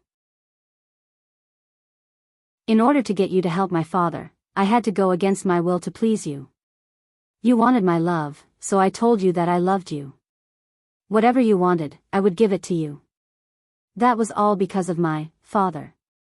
Now that my father is gone, I don't have to lie anymore. Sigh, I don't have to face you anymore. I don't have to put up with you anymore. You divorce me and let me find a man I love. Seeing that I've served you for so long. The woman's lips were a little pale. The unique siren of the ambulance sounded on the asphalt road, reminding the cars on the road to give way. There was a dying patient in the ambulance. The roads in the city were busy even at 9 o'clock at night. Jiang Zhao, I never loved you. I never, ever, loved you. It was all because of my father. I lied to you, because my father is my everything. From the beginning, he was. Before she fell into darkness, she could slowly stop feeling pain. Jiang Zhao listened and took in everything. He held Yi Er's hand even tighter. He nodded and went along with her words. Those words couldn't hurt him at all. Well, since that's the case, shouldn't you make it up to me? You used me for your father. Don't you feel sorry for me? You feel like you owe me, don't you? Since that's the case, you have to pay me back. Sigh, Yi Er didn't even have the strength to shake her head. Sigh, he placed her cold hand on his chest to warm it up. He lay on the ground. The woman's tears fell drop by drop onto his chin. Do you think you don't owe me anything other than this? You've made me so picky. Do you think you can just let it go like this? Do you think that I, Jiang Zhao, am an easy person to get along with? I won't let it go just like this. You didn't find me a wife who can cook as well. Why should I let you find someone you love? I'm not that kind of person. I'm not. Yi Er was sent to the military hospital. The doctor who operated on her was an experienced and outstanding doctor. Bullets, shrapnel, and blades. Those injuries that were considered rare in other hospitals were normal here. But the bullet had brushed past her heart. The danger of removing the bullet made it impossible for her to be at ease. Yang Yen left Ninth Mansion. She could still be considered calm. It had something to do with her temperament. Just like this time, when she was determined to kill Jiang Zhao, she didn't rush up and stab Jiang Zhao twice. Instead, she checked the time and place to find the best opportunity to strike. To her, today was a pity. Jiang Zhao wasn't dead. Only Yunyi was dead. A woman like Yunyi wasn't a threat to the family Ouyang. Jiang Zhao was the real scourge. She hated him as much as she loved him in the past. Zhuang Yichen looked at Jiang Zhao's message and called Jiang Zhao. What's the situation? Yunyi was shot. He heard Jiang Zhao's sobbing voice and the sound of an ambulance. Needless to say, he had already guessed it. Jiang Zhao was like him. He never liked to leave any loose ends behind. He also didn't like to let others have a hold on him. He only hinted at the people he needed to deal with. He would never say it out loud. Yang Yen was the first person Jiang Zhao asked for her life. She died without a complete corpse. What kind of hatred was this? Zhuang Yichen looked at his hands. He raised them and faced the dim lights in the private room. His hands looked clean, but they were stained with blood. He didn't hate the blood that stained his hands. There was nothing in this world that was spotless. He didn't like things that were spotless.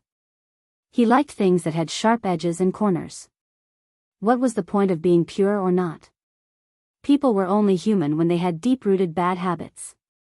Just like Xiao Xiaoya. She had bad habits, but she also had a true temperament. Only such a woman was interesting.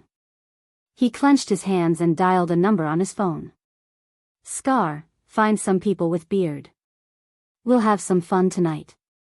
Family Ouyang's miss, who hasn't been sent to prison. She's a famous beauty in High City. Hey, is that enough? Hee, boss, one is too little. How can it be too little?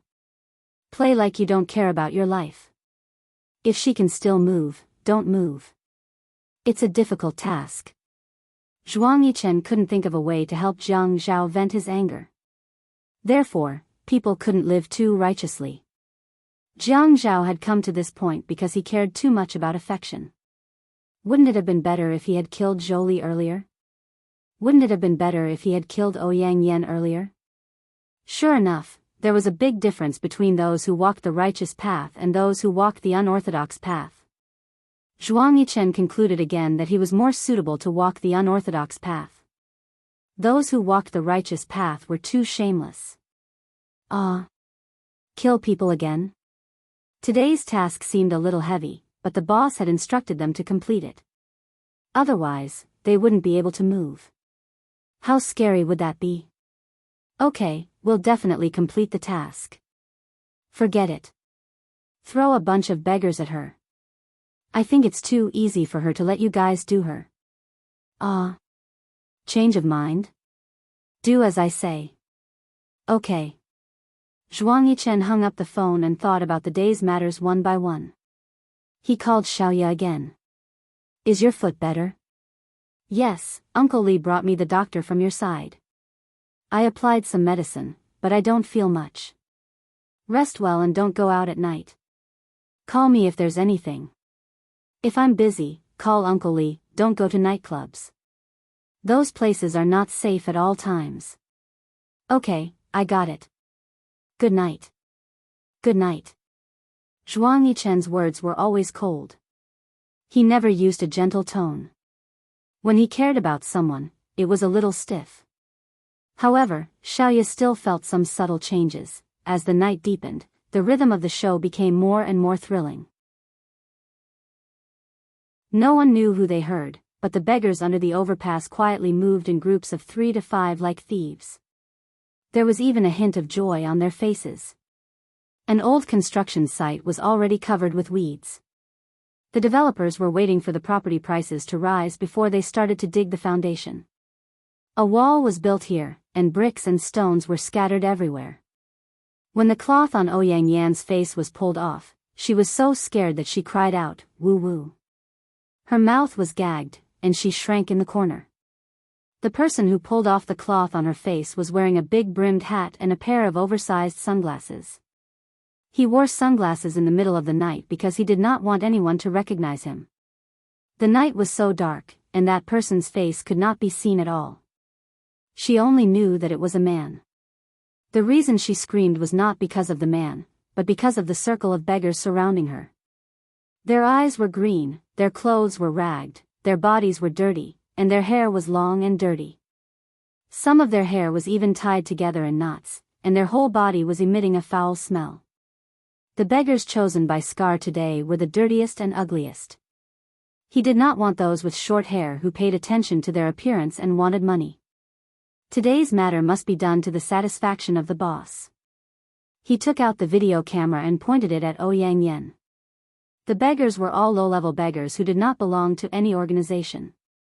Ad. Xinwu 799.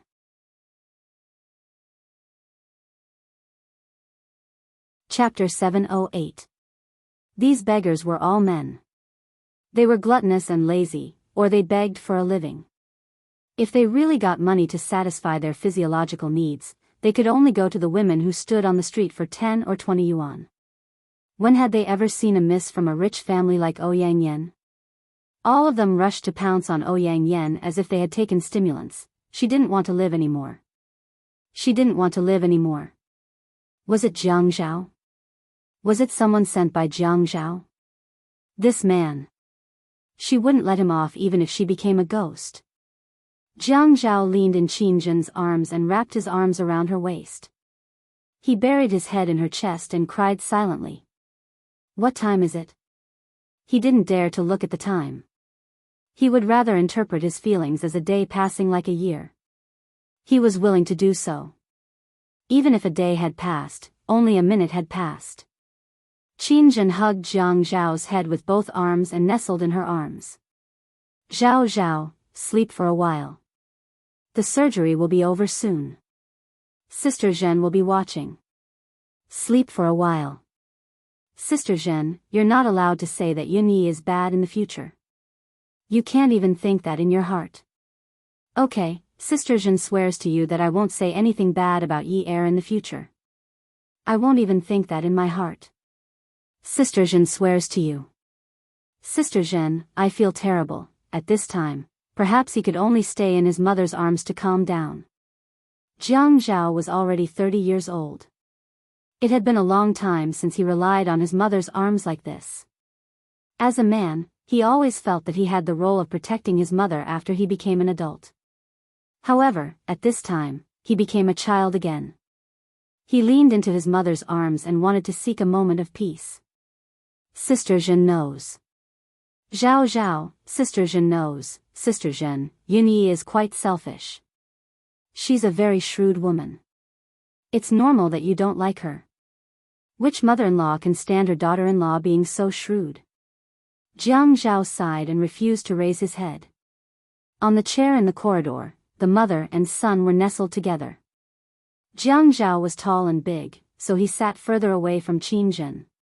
Then he leaned towards her and lay in her arms, afraid that his face would be exposed to the light outside. He hid inside and cried. Qin Zhen listened to Jiang Zhao and tried her best not to interrupt him. It's not good for girls to be dull. It's better to be smart. Jiang Zhao took a deep breath. His muffled voice was filled with unwillingness. But Sister Zhen, no matter how smart she is, how can she be smarter than me? She has never won against me. She loses to me every time. When she wants to scheme against me, I can guess it. Sigh. I regret not letting her have her way. She must not have a sense of accomplishment. When she wakes up, I'll let her scheme against me. I'll let her win a few times and have some fun. After all, she's still young. Qin Zhen only nodded. Yeah, you're a man. It's only right for you to let her win. Jiang Liqing sat opposite them and watched his ex-wife hugging his son. His son was crying in his ex-wife's arms, and his ex-wife was crying in her arms. As for him, Jiang Liqing stood up and walked in front of Qin Zhen. Then he sat down beside Qin Zhen and stretched out his arms, hugging his son and ex-wife in his arms. Qin Zhen trembled. She turned her head and looked at Jiang Liqing blankly. He pressed his forehead against hers and said softly, I should have let you have your way. I should have. Qin Zhen's heart trembled. She hurriedly lowered her head and pressed her face against Jiang Zhao's head. She hugged Jiang Zhao even tighter. The surgery was long and endless. When Jiang Zhao closed his eyes, the bag of blood swayed in front of him. Qin Fian raised his wrist and looked at his watch. Time really passed quickly. Everyone's time passed quickly, whether it was in the operating room or his. The surgeon was the best surgeon in the military hospital. Jiang Liqing's arm was still long enough to hold Qin Zhen, so he patted Jiang Zhao's back in Qin Zhen's arms. Zhao Zhao, these doctors are very good. You have to trust your father. Okay, Jiang Zhao replied faintly. He remembered Yi Er's last words clearly. Now that he recalled the way she said those words, he found it funny. This woman was only 20 years old, but she actually played such a trick on him. In the past, when he did not know whether he loved or hated her, he would overthink and be jealous. But later on, he was able to see through all the messy thoughts she had while hiding in the West and Zong. She would never be able to outsmart him. She had always been the loser in front of him. That sentence, "Whoever falls in love first will lose," who could remember when it was said? Who could really tell who had lost? There were clearly people who were unwilling to admit defeat. There were clearly people who had lost at the starting line from the beginning, but they never dared to admit it. Was the word lose so scary? Actually, what did it matter if she lost? What he won was her entire being and heart. What he lost was just a tiny loss. She said she did not love him, so she did not love him? If she did not love him, why would she protect him when her father whipped him? Even if he betrayed her at that time. If she really did not consider him, she would have long made a fuss about making Yun Hongwei innocent. She did not care how many people she offended. Her goal from the beginning was to help Yun Hongwei clear his name and get out of prison completely. However, her path became more and more deviant. Her demands became lower and lower. In fact, she had always chosen him and let Yun Hongwei suffer. As long as he did not go to prison, she did not care about anything else and did not make any demands. She did not realize that she had already made it a habit to let Yun Hongwei suffer but not make things difficult for him. But she said that she had always chosen her father. She said she did not love him and she did not love him. She did not love him and even took a bullet for him. Did she think that was a stone? Did she think that he was as stupid as she was?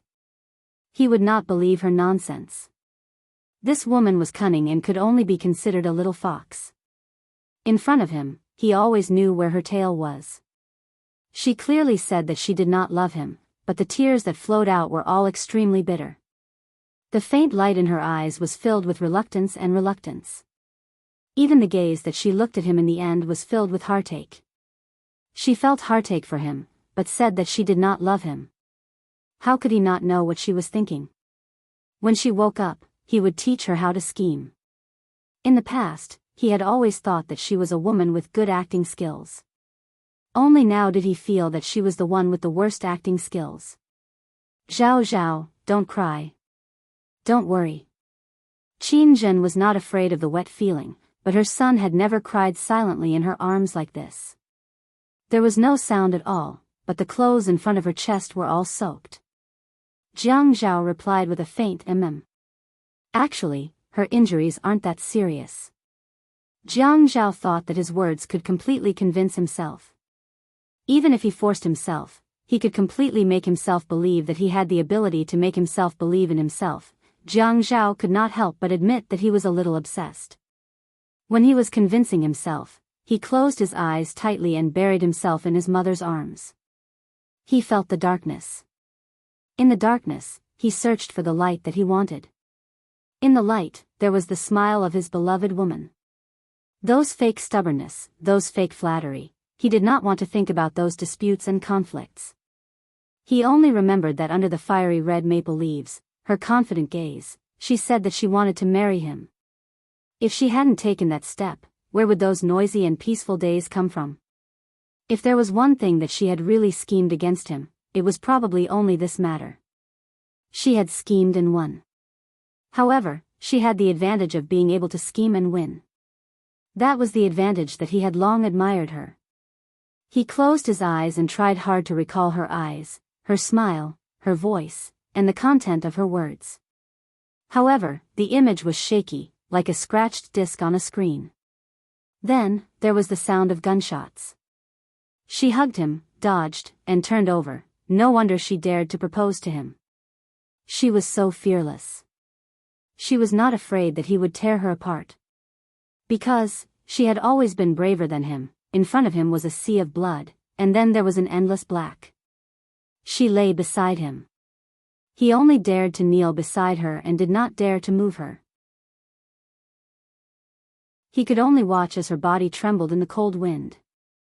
He watched as the thick and pungent smell of her saliva came out of her body. The mucus was like a flood, roaring out of her body. There was more and more of it. He wanted to chase it away for her, but he could not resist at all. He only dared to caress her face.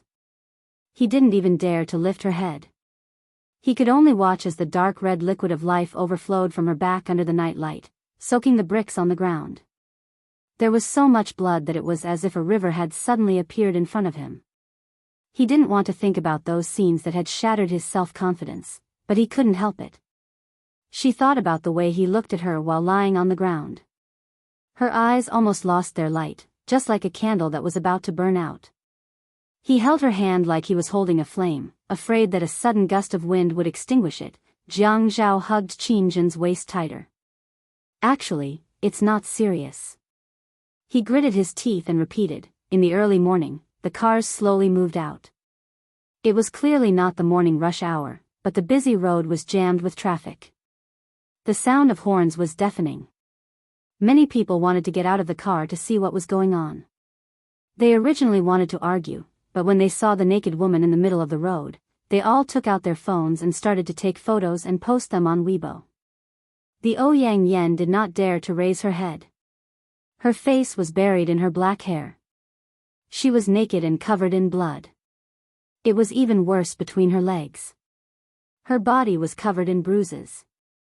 The unbearable humiliation burned her like hot iron. There were also some clear high-definition photos around her. But the men's faces were basically pixelated. The clothes on the ground were also pixelated. Yo, look at the photos beside her. They are so clear. God. It's so disgusting. It's all these disgusting people who are messing with her. Her hair is so disgusting and dirty. Damn it, 4P. Isn't this too heavy? It's even heavier than the old teachers. Wow, the woman in this photo has good skin and a good figure. How did she end up so miserable? What a pity. Yo, I see. Isn't this Ouyang Xing's granddaughter, Ouyang Yan? It's an inspector. God. Inspector? It's over. I've already posted it on Weibo. Will the relevant departments come to find me? It's over. It's over. Ouyang Yan's last bit of consciousness, her last bit of strength, all poured into her instinctive trembling. These bastards. The glorious past was endless, but now the ending was miserable. She did not dare to raise her head because she was naked. Come and see, Songshu 566.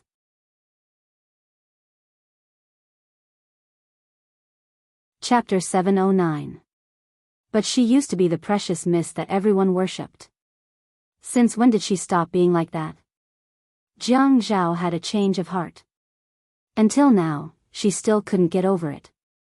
She couldn't understand. Yun Ye's looks were only above average. She was a little taller and had a good figure. Everything else was useless. Men were all cheap. They liked to throw themselves at others. They didn't want a compatible family background, but they chose a burden to show off their ability. At the end of the day, Jiang Zhao was a cheap man.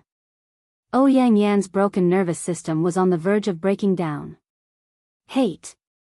Hate. Anger. Jiang Zhao had destroyed the last bit of her dignity. That man still couldn't figure out what the hell had transformed into. He was actually so sure that the child in her stomach wasn't his. What the hell had transformed into him? Originally, she had only wanted to test him, but he had been so ruthless. At this time, Ouyang Yan already thought that she was a broken pot. So, the more she thought about it, the more hideous her smile became. She slowly raised her head and looked at the phones and cameras. Her smile had a hint of insanity. She wanted to say, Jiang Zhao is my man, Jiang Zhao is my man. She wanted to destroy Jiang Zhao, this bastard. But she realized that the sounds were all unpleasant. Ah. Her voice, her voice. His mind, which was already in chaos, seemed to have received another heavy blow. The fragments in his brain overlapped. That's right. Last night, that bastard cut off her tongue. At that time, she was in so much pain that she almost died. But now, it didn't hurt anymore. Was it really like what they said? Did they apply a lot of anesthetic on her? Her whole body trembled like a sieve. She sat on the ground and looked at the electronic products, screaming, "Ah! Those bastards! Humiliating people! Who else could it be other than Jiang Zhao? Jiang Zhao! I won't let you off even if I become a ghost." Hearing the sound of the police car in the distance approaching, Yang Yan suddenly jumped up and crazily rushed through the crowd. Her clothes were damaged and dirty. The crowd couldn't avoid her in time. The Yang Yan rushed to the road. A naked woman was walking on the road, sighing. Yang Yan knew that someone had called the police. She would not go to that kind of place. Grandpa was in that kind of place. She would not go. She would not go. If Grandpa knew about what happened last night, he would definitely be angered to death. He rushed towards the speeding police car with its siren blaring. The speed of the police car wasn't slow to begin with, and with the siren on, the other cars moved out of the way. The road was even wider, and the speed at which they rushed to the crime scene was even faster. Bang! A body abruptly slammed into the car and bounced 20 meters away. His originally broken body became even more mangled after crashing to the ground from the air. His eyes were looking in one direction, and there was a look of fear and unwillingness on his face. Even when he stopped twitching at the last moment, the unwillingness in his heart still didn't disappear. The scattered photos of beggars raping a woman were confiscated, and the police filed a case for investigation. Meanwhile, in Xiao Xiaoya's duplex apartment in Qingfeng Garden, Zhuang Yichen was on the phone in the living room. However, when the other party finished reporting, he frowned in dissatisfaction. She died just like that? Wasn't it too fast? She should have endured for another 2 days before dying. It seemed that he had overestimated her endurance. "Boss, the police are investigating now. Did you leave any clues behind?" "No. Don't worry about that. Then let them investigate." Zhuang Yichen hung up the phone and looked at the clock on the wall. Actually, he should have gone to the hospital, but his relationship with Jiang Zhao wasn't that public yet. How could he visit Jiang Zhao's wife before they found out that she was injured? He wondered how Jiang Zhao was doing now. Actually, he wasn't this worried when Jiang Zhao was being investigated last time.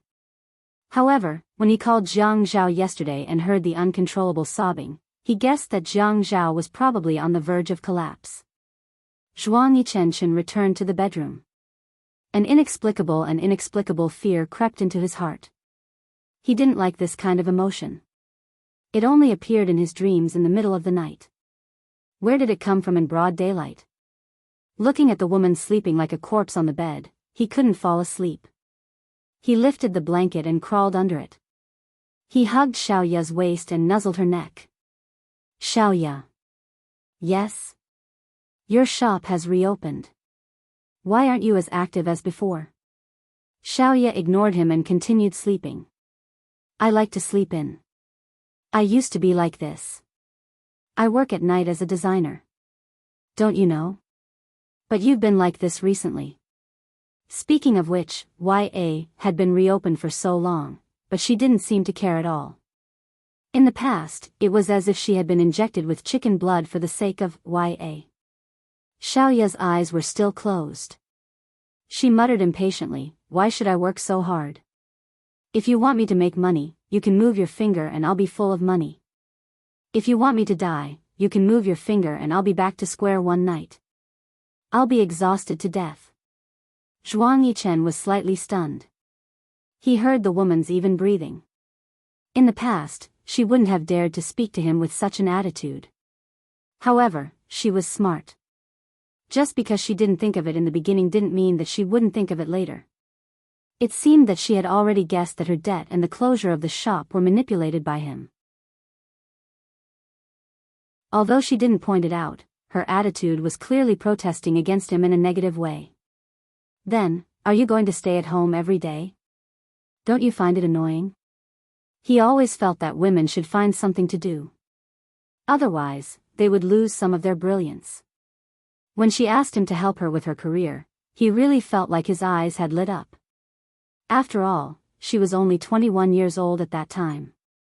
How could a girl at that age have any ambition for her career? Now, she was living in reverse. It's better if you get tired of me as soon as possible. Xiaoya just closed her eyes and answered casually and heartlessly. Zhuang Yichen's face darkened. Little demon Xiao. Get the F***ck up. The position of the sun continued to follow the trajectory of yesterday. It went from east to west, from dark to bright, and from bright to dark. However, the trajectory of a person was always different from yesterday. There was always a deviation. Yesterday, he looked clean and tidy, but today, he was unshaven. Yesterday, he still had some hope. Today, as he looked at the door of the operating room, the thing in his heart that was as firm as a century-old tower began to shake with the movement of the earth's crust. Pieces of bricks and stones fell from the top of the tower. It was terrifying. Because he was afraid that the foundation of the tower would be overturned, Jiang Zhao held such feelings in his heart as he stared at the door of the operating room without blinking. He even suggested changing the chief surgeon. He was worried that the doctor would be tired. Most people wouldn't be able to withstand such a long operation, right? What if he wasn't careful? Bah. Jiang Zhao spat at his own thoughts in his heart. Jiang Zhao calmly considered the details. He even took the opportunity to, when there was a break in the operation, he went home and brought Yi Er's underwear, slippers, towel, iPad, and computer to the hospital. He said that the operation would be over by the time he came back from home. Before the operation was over, he shuttled back and forth between the operating room and the ward. Later, he would go back to the ward to check if the pillow was placed properly and if the blanket was lifted. If she came out, she couldn't put the blanket under her body. He even went back to the bedroom at home to take down the curtains and brought them to the hospital to hang them up. He felt that Yi Er would sleep better in a room with such curtains. After all, she was the one who chose those things, so it must be something she liked. He didn't let anyone help him. He actually hadn't done these things before, but when he did it, he was serious and immersed in it as if he had practiced it countless times. Qin Fian watched Jiang Zhao busy himself and didn't sleep the whole night. He followed behind Jiang Zhao and couldn't help it all. He was anxious and sad. The last time Yi Er was kidnapped, the operation didn't take so long. Jiang Zhao also didn't look for trouble like this. Qin Zhen had already fallen asleep in the waiting room. She was really old and couldn't take it anymore. Jiang Zhao had just hung up the curtains when he started looking for a thermos to wash. Qin Fian grabbed Jiang Zhao's hand that was holding the thermos. His eyes reddened. Brother, don't wash it. You've already done it 3 times. Jiang Zhao was stunned. It was as if the strength in his hand was suddenly pulled away. With a pang sound, it fell to the ground, and the bladder inside was shaken to a pang sound. Jiang Zhao was jolted back to reality by the sound. He rubbed his forehead anxiously and was about to raise his wrist to look at his watch when he suddenly used his other hand to cover his face. He shook his head and saw the broken pieces on the ground. He had a sudden realization. He clasped his hands together and became more alert. The thermos is broken. I'll go to the supermarket to buy a new one. After saying that, he brushed past Qin Fian and left in a hurry. It was as if he was going to complete a very important and urgent task. Qin Fian's shoulders drooped. At this moment, he didn't dare to imagine what would happen if the person in the operating theater really died. Bah! Qin Fian raised his hand and hit his chin. Jiang Zhao had just left the building when Zhuang Yichen called. After a long time, he said hoarsely, "Hello." When Zhuang Yichen heard Jiang Zhao's voice, he couldn't help but pinch his eyebrows. "Brother Zhao, the matter has been settled. Ouyang Yan went crazy this morning and crashed her car to commit suicide. I just asked someone to send the news to Ouyang Sheng." When that old man heard the news, he suddenly had a cerebral hemorrhage. The resuscitation couldn't be done. Jiang Zhao raised his head and looked at the sun above his head. The sun was shining like a high-wattage light bulb. It was so bright that he couldn't open his eyes. The sunflower started to grow round spots and became blurry. He clenched his fists tightly and gritted his teeth. He made a difficult goo-goo sound and squeezed out a few words from between his teeth. That's it? Zhuang Yichen was shocked. Brother Zhao, you found the ideal solution in the shortest time possible. I think it's better than disfiguring her and tearing her tendons. That's true. Zhuang Yichen could hear the tiredness and hatred in Jiang Zhao's voice. There was also a momentary sense of powerlessness. He couldn't bring himself to say the words of a deal in the past. I did this for you for free. You don't have to pay me back. Jiang Zhao interrupted him. No, you must pay me back. I'll pay you back when she's out of danger. Zhuang Yichen could only say, okay. When Mrs. Jiang wakes up, I'll pay you back. When Mrs. Jiang wakes up, I'll definitely ask you for some benefits. It's a promise. Looking at the sun above his head, he finally couldn't stand the light and closed his eyes. He wiped the tears from the corners of his eyes, hung up the phone, and strode out of the hospital. Yin Yi, your husband doesn't like to owe people favors. When you wake up, I'll pay you back. You have to work harder and let your husband pay off all the debts as soon as possible. It's uncomfortable to owe people a debt. You don't want me to feel uncomfortable, right? Add Xinwu 799.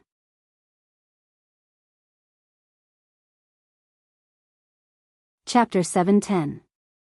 Jiang Zhao gave himself some hope as he walked. There is a supermarket beside the military hospital, and it is only 5 to 6 minutes away from the hospital. Jiang Zhao was conflicted. When he was in the hospital, he wanted to leave. But after he left, he was worried that his wife had come out of the operating theater. So, he rushed to the supermarket and bought a thermos bottle. He ran to the cashier and queued up. When he saw the long queue, he took out his wallet and gave 100 renminbi to each person to cut the queue. He humbly told the cashier that his wife was still in the hospital and needed a thermos bottle. Fortunately, no one recognized this bearded, tall, and melancholy handsome young mayor of this city. Many people saw his red eyes after crying and could not help but feel pity for him. They refused to accept his money and let him pay the bill first. Jiang Zhao smiled bitterly. He did not expect people to pity him. Does he look like a pitiful person now? All of a sudden, his phone rang. When Jiang Zhao ran back to the hospital, Yi Er had moved to the bed. He regretted that he did not rush to the hospital earlier. Qin Fian advised him, very good, there's no danger.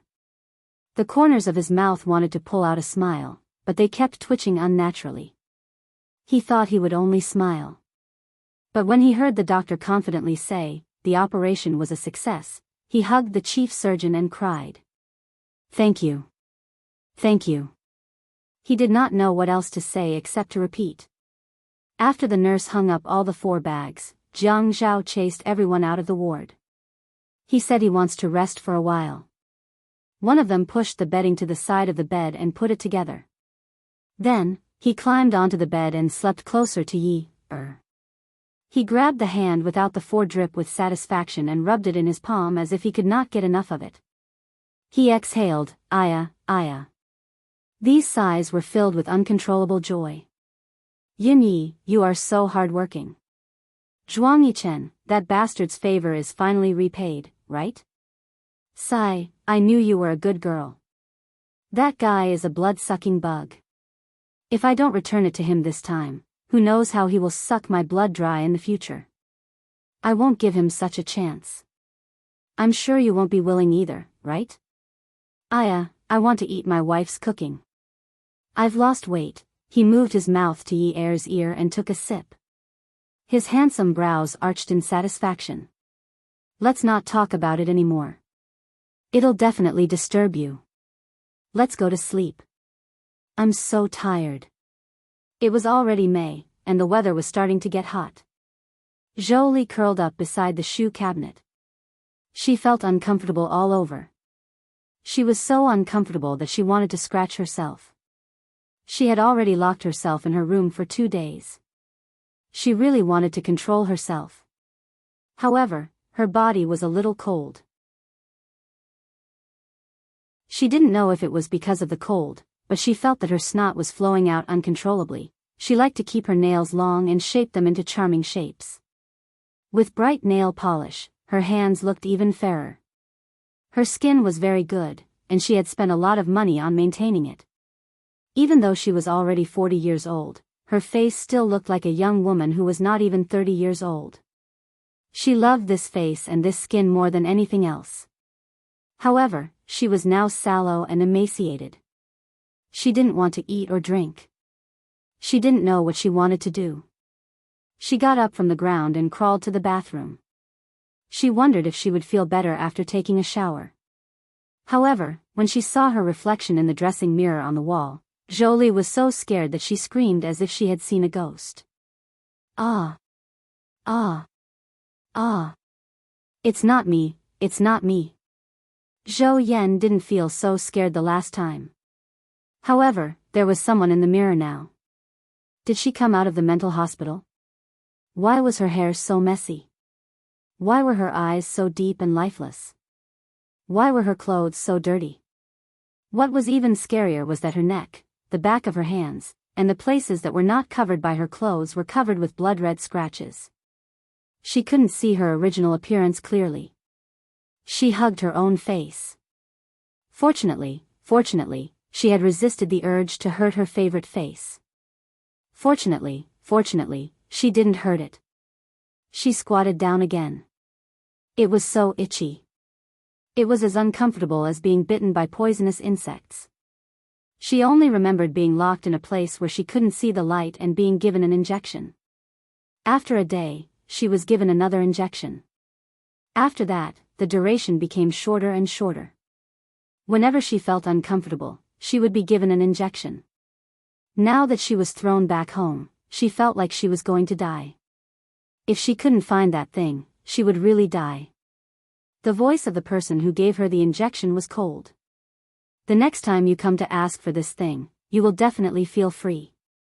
If you look for your son-in-law, he will be able to tell at a glance that you are addicted to drugs. He will definitely send you to prison to get sober. The next time you want it, you can look for me. The sun set and rose again. What was the date, day, and time? She couldn't tell. She only remembered that she had been given an injection. It had been a long time since she had an injection. What should she do? What should she do? Jolie had quickly lost weight in the shortest amount of time. She was haggard. She packed up hastily and walked out with her head lowered. She stumbled and found the alley. The roof was like a black shed. It was a dirty and messy place. The top of the alley was sealed, waiting for the people who had been giving her injections for the past few days. Don't look for me. I have no stock here. How can that be? Big brother, how can there be no stock? Yes, there's no stock. Go buy it on the black market. Be careful. Don't be targeted by the police. They will send you to prison. The boss said that Jolie was a brainless person. Sometimes, it was better to scare her. It was true. She was addicted and didn't quit. She was afraid of being caught by the police. However, her face was still very beautiful. Just looking at it made people want to press her against the wall and *ck her. However, the boss said that he could do it with Ouyang Yen, but not with this woman. Otherwise, he would humiliate someone he couldn't afford to offend. He couldn't torture her in such a way. Therefore, even if he felt that this woman was so beautiful that he wanted to commit a crime, he thought about it and let it go. If the boss said that he couldn't do it, then he couldn't do it. Jolie was so scared that she nodded repeatedly. She shrank her head, sniffed, and rubbed the tip of her nose that was itching uncomfortably. I won't. Where is the black market? It's... The man in the big brimmed hat and sunglasses whispered a string of addresses in Jolie's ear. Jolie found the legendary black market. Those people hiding in the corner took a needle and inserted it into their arms. They pushed the liquid and raised their heads in enjoyment. One could tell how satisfied they were just by looking at them. Jolie looked around timidly. Someone patted her on the back. You want stock? She turned around and saw a fierce-looking man staring at her with a wretched look in his eyes. When Jolie heard that someone had stock, she nodded eagerly and eagerly. Yes, yes. She opened her handbag, took out her wallet, and gave him a few pink banknotes. What do you want money for? The man chuckled. You are worth much more than these banknotes. If you follow me, I'll give you an endless supply. How about it? Jolie took a step back. I'll ask someone else to buy it. See if anyone here will sell it to you. The people around, including those who had been injected on the ground, began to laugh strangely. Jolie couldn't help but tremble. She couldn't stand the feeling of not having drugs. She had already reached her limit. She grabbed the man's arm and said in a daze, I can do whatever I want with what you give me. Ad Shinwoo 799.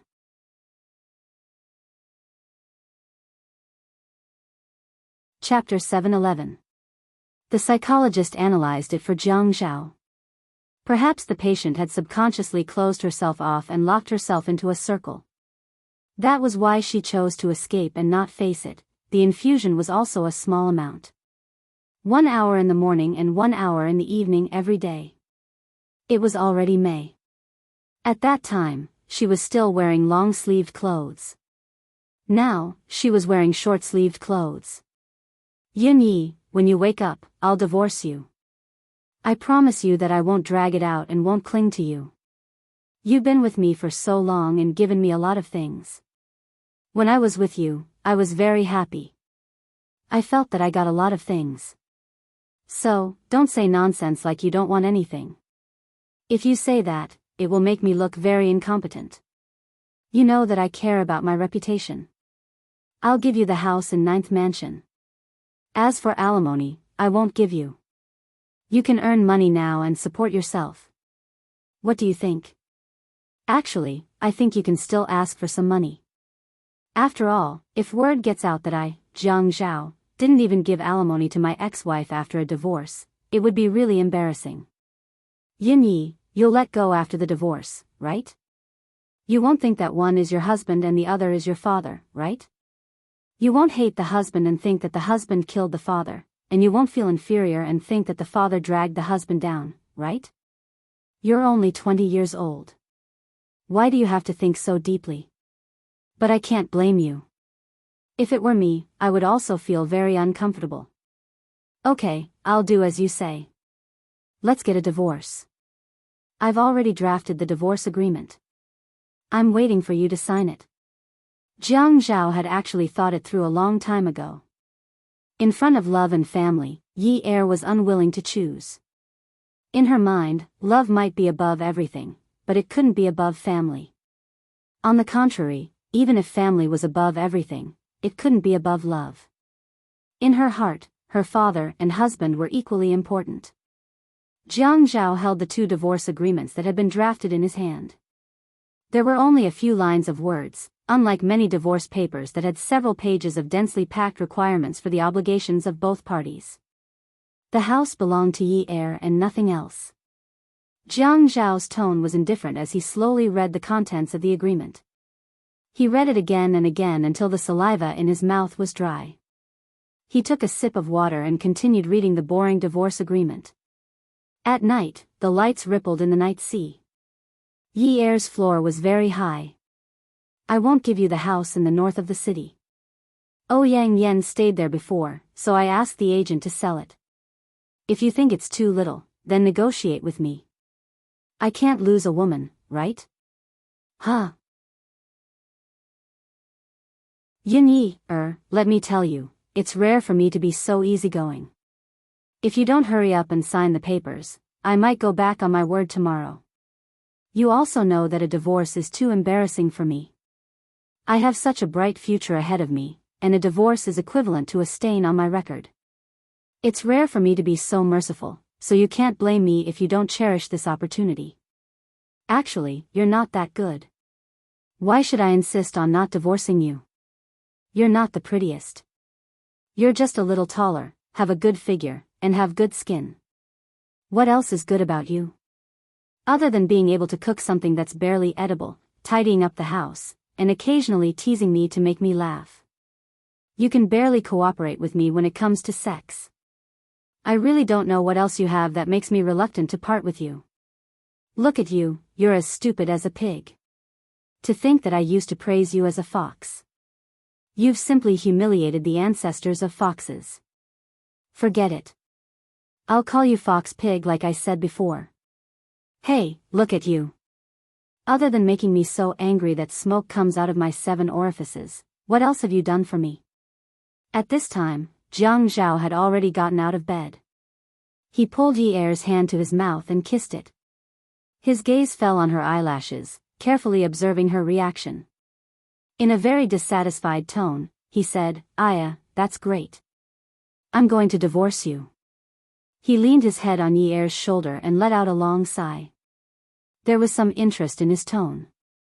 "Hey, ex-wife, why do you think I'm so happy?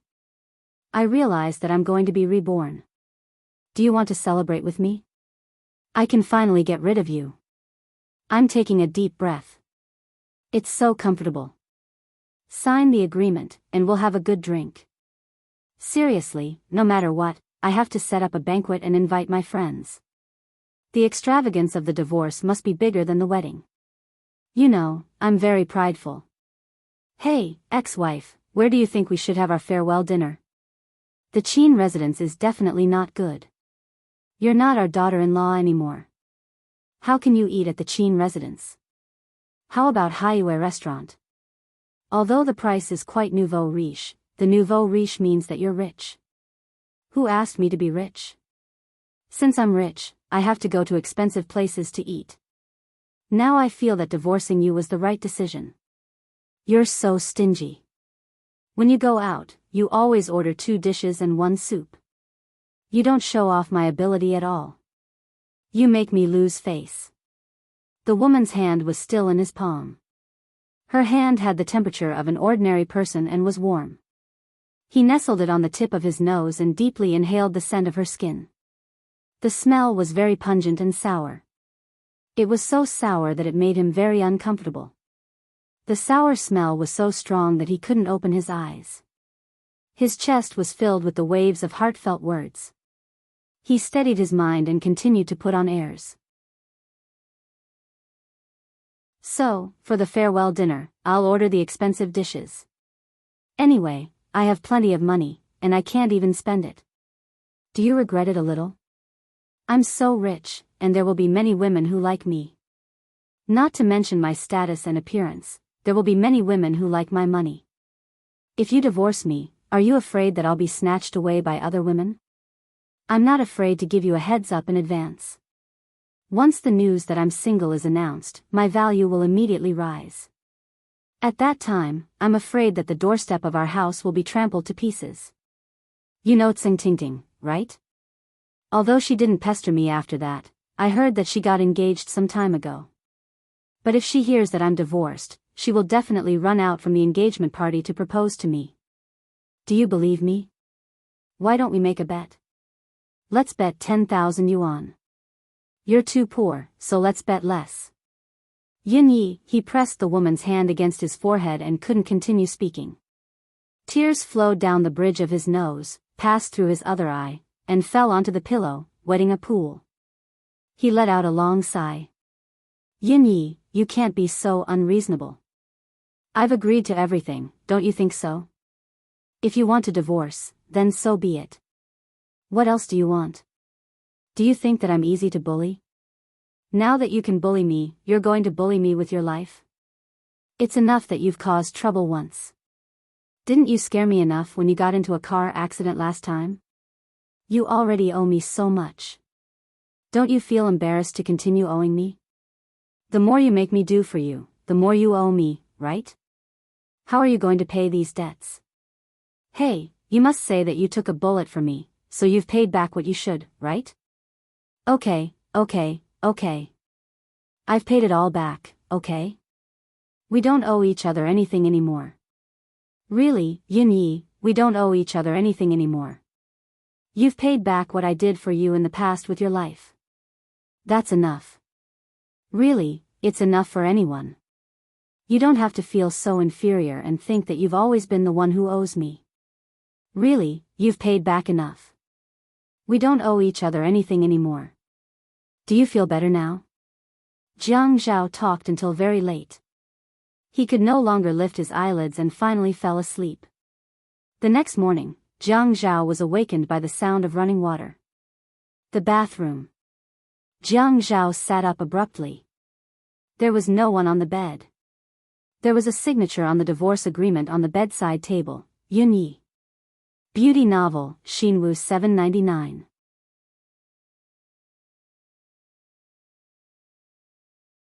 Chapter 712. Those strokes were slender and weak.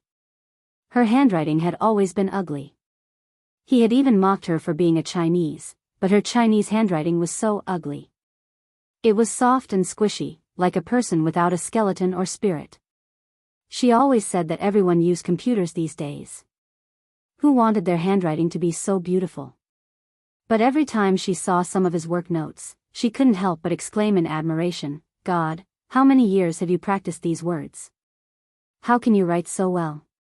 I like it so much." Jiang Zhao smiled. When he saw the divorce agreement at the top of the paper, his smile became even more bitter. She could actually hear it. She actually also felt that divorce was a way out. She actually didn't want to face their marriage in the future, even if she loved him so much that she could give up her life at the last minute. Perhaps what she needed more than just escape. What she needed more was time. The sound of water coming from the bathroom woke him up instantly. He quickly put on his slippers. When he ran to the bathroom, he pushed the door open and entered. She was bathing naked. The water from the shower was very small. She was washing very carefully, probably afraid that she would touch her back. "Let me help you." She didn't feel embarrassed at all.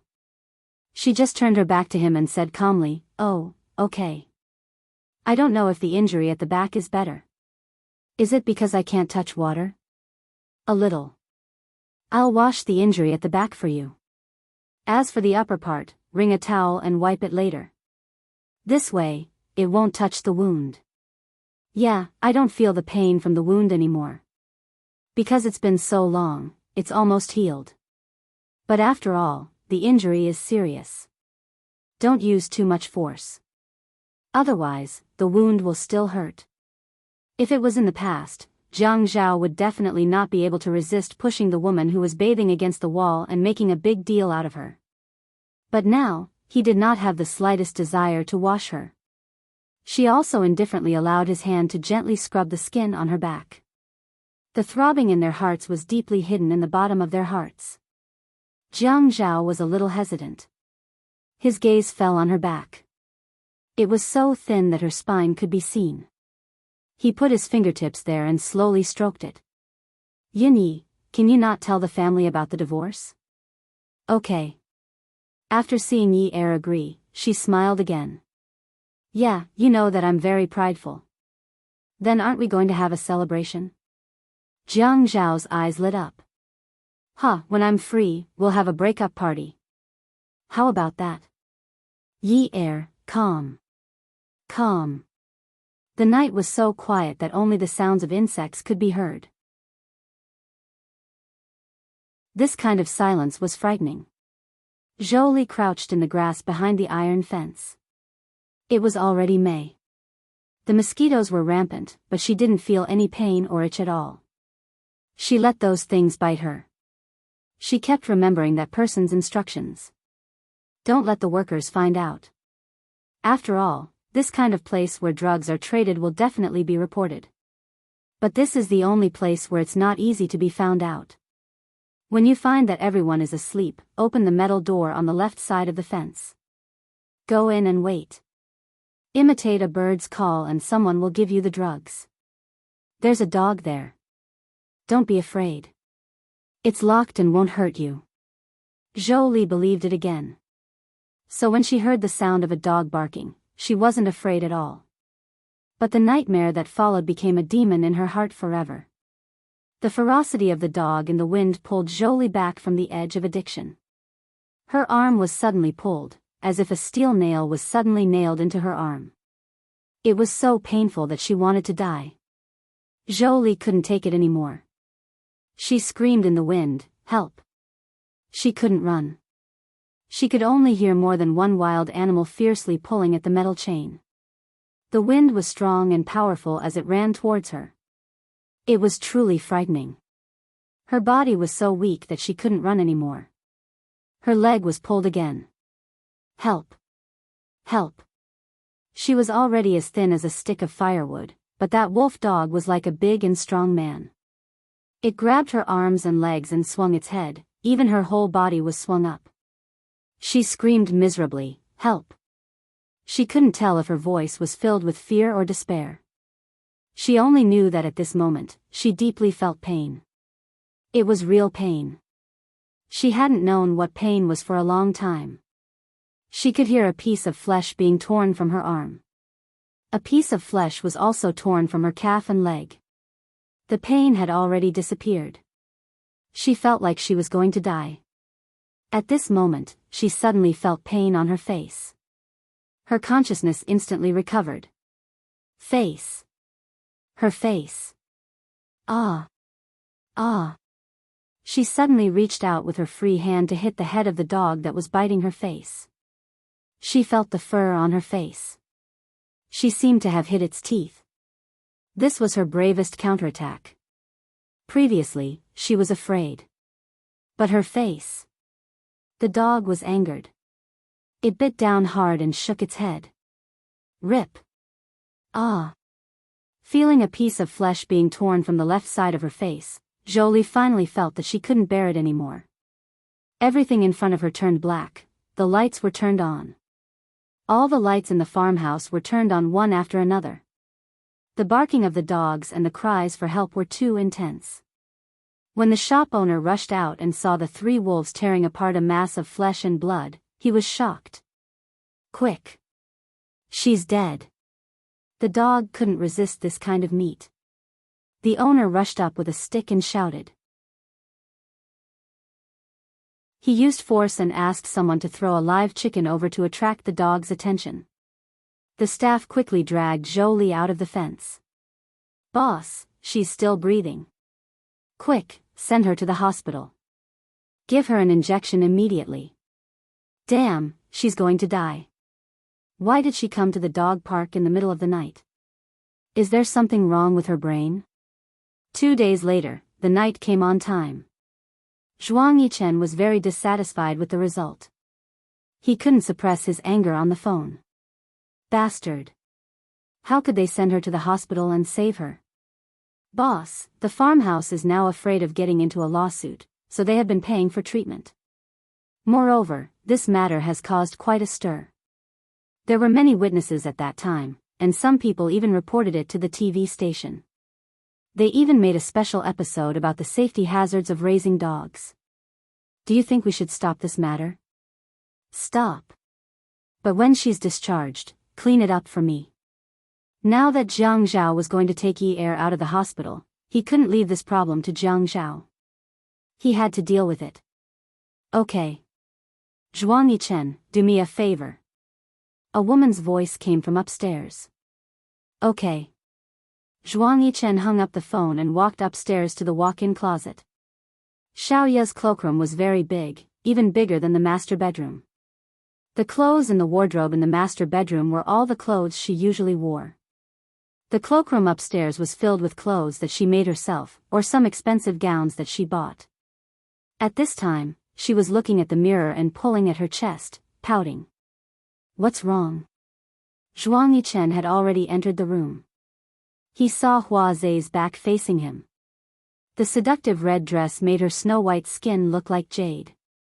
Looking at the style of the dress, the tube top, the slim waist, and the long skirt, he couldn't help but frown. He didn't think they were going to a dinner party, because he had never taken her to any.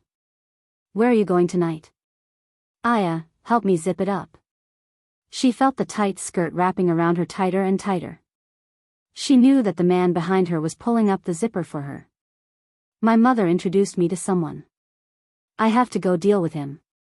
My mother said that he only likes women like Lu Ruoying, who are as light as a massed flower.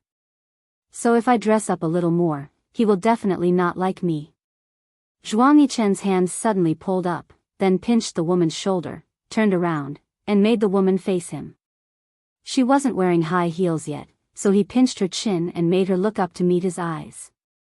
Although the seductive makeup was applied to her eyebrows, because of her delicate skin, the makeup was natural and fitting.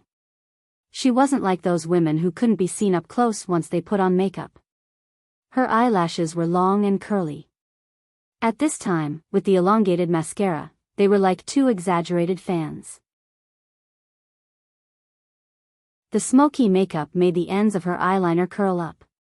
She wore a seductive red lipstick on her lips. Bright red dress, bright red lips, and charming eyes. What a seductive woman. He never liked her wearing heavy makeup. It was too tacky. Although she looked seductive, she didn't look tacky. This woman had made herself look like Sue Dodgy. Was she sure that she was going to make others look down on her? He let go of her. Another blind date? She turned around and looked at herself in the mirror again. Then, she took out a diamond necklace from the jewelry box and wore it around her neck. She stretched her swan-like neck and touched the necklace around her neck to see if it matched. Yes. Do you want me to tell my mom that I'm not going? Zhuang Yichen frowned slightly again. What if I say no? Aren't you afraid that my mom will move in and stay here until she marries me off? You're only 25 years old. Why are you thinking about getting married so early? Do you think I want to get married? I don't lack men. My mom said that she needs a son-in-law. It's just a formality. You're so serious about dressing up just for a formality? Zhuang Yichen wanted to rub the makeup on her face. How am I serious? My mom said that that person likes women who are as plain as water. I did the opposite. Do you want me to dress up to suit that person's taste? Zhuang Yichen turned around and walked out of the room with an inexplicable anger. Xiaoya heard the sound of his footsteps slowly disappear up the stairs. Her shoulders slumped and she felt a bitter taste in her mouth. What exactly did this man want? Jiang Zhao sneaked out of the hospital with Yi Er. Rather than saying that they were sneaking out, it was more accurate to say that they were in cahoots with the hospital. Yi Er could be discharged from the hospital, but Jiang Zhao told the doctor that they needed to observe him for a while longer. It was fine for a person who was unconscious to sleep in the hospital, but for a person who could move freely, it was a form of torture. Thus, Jiang Zhao naturally sneaked out of the hospital with Yi Er. Haiqing in May is really comfortable. It's not cold or hot, right? Jiang Zhao asked. Yes, the wind at night is really comfortable. Yi Er stretched out his arms comfortably and felt very comfortable walking on the road. Are you hungry? Let's go get something to eat. I want to eat sashimi, okay? Jiang Zhao did not dare to agree to this. It's cooked. Is that okay? How about spicy boiled fish? Jiang Zhao's mouth twitched. It seemed like she could not eat anything too spicy. Can you not add spicy? How about spicy fish? Was this woman deliberately going against him? How about steamed fish? Welfare, Xinwu 799.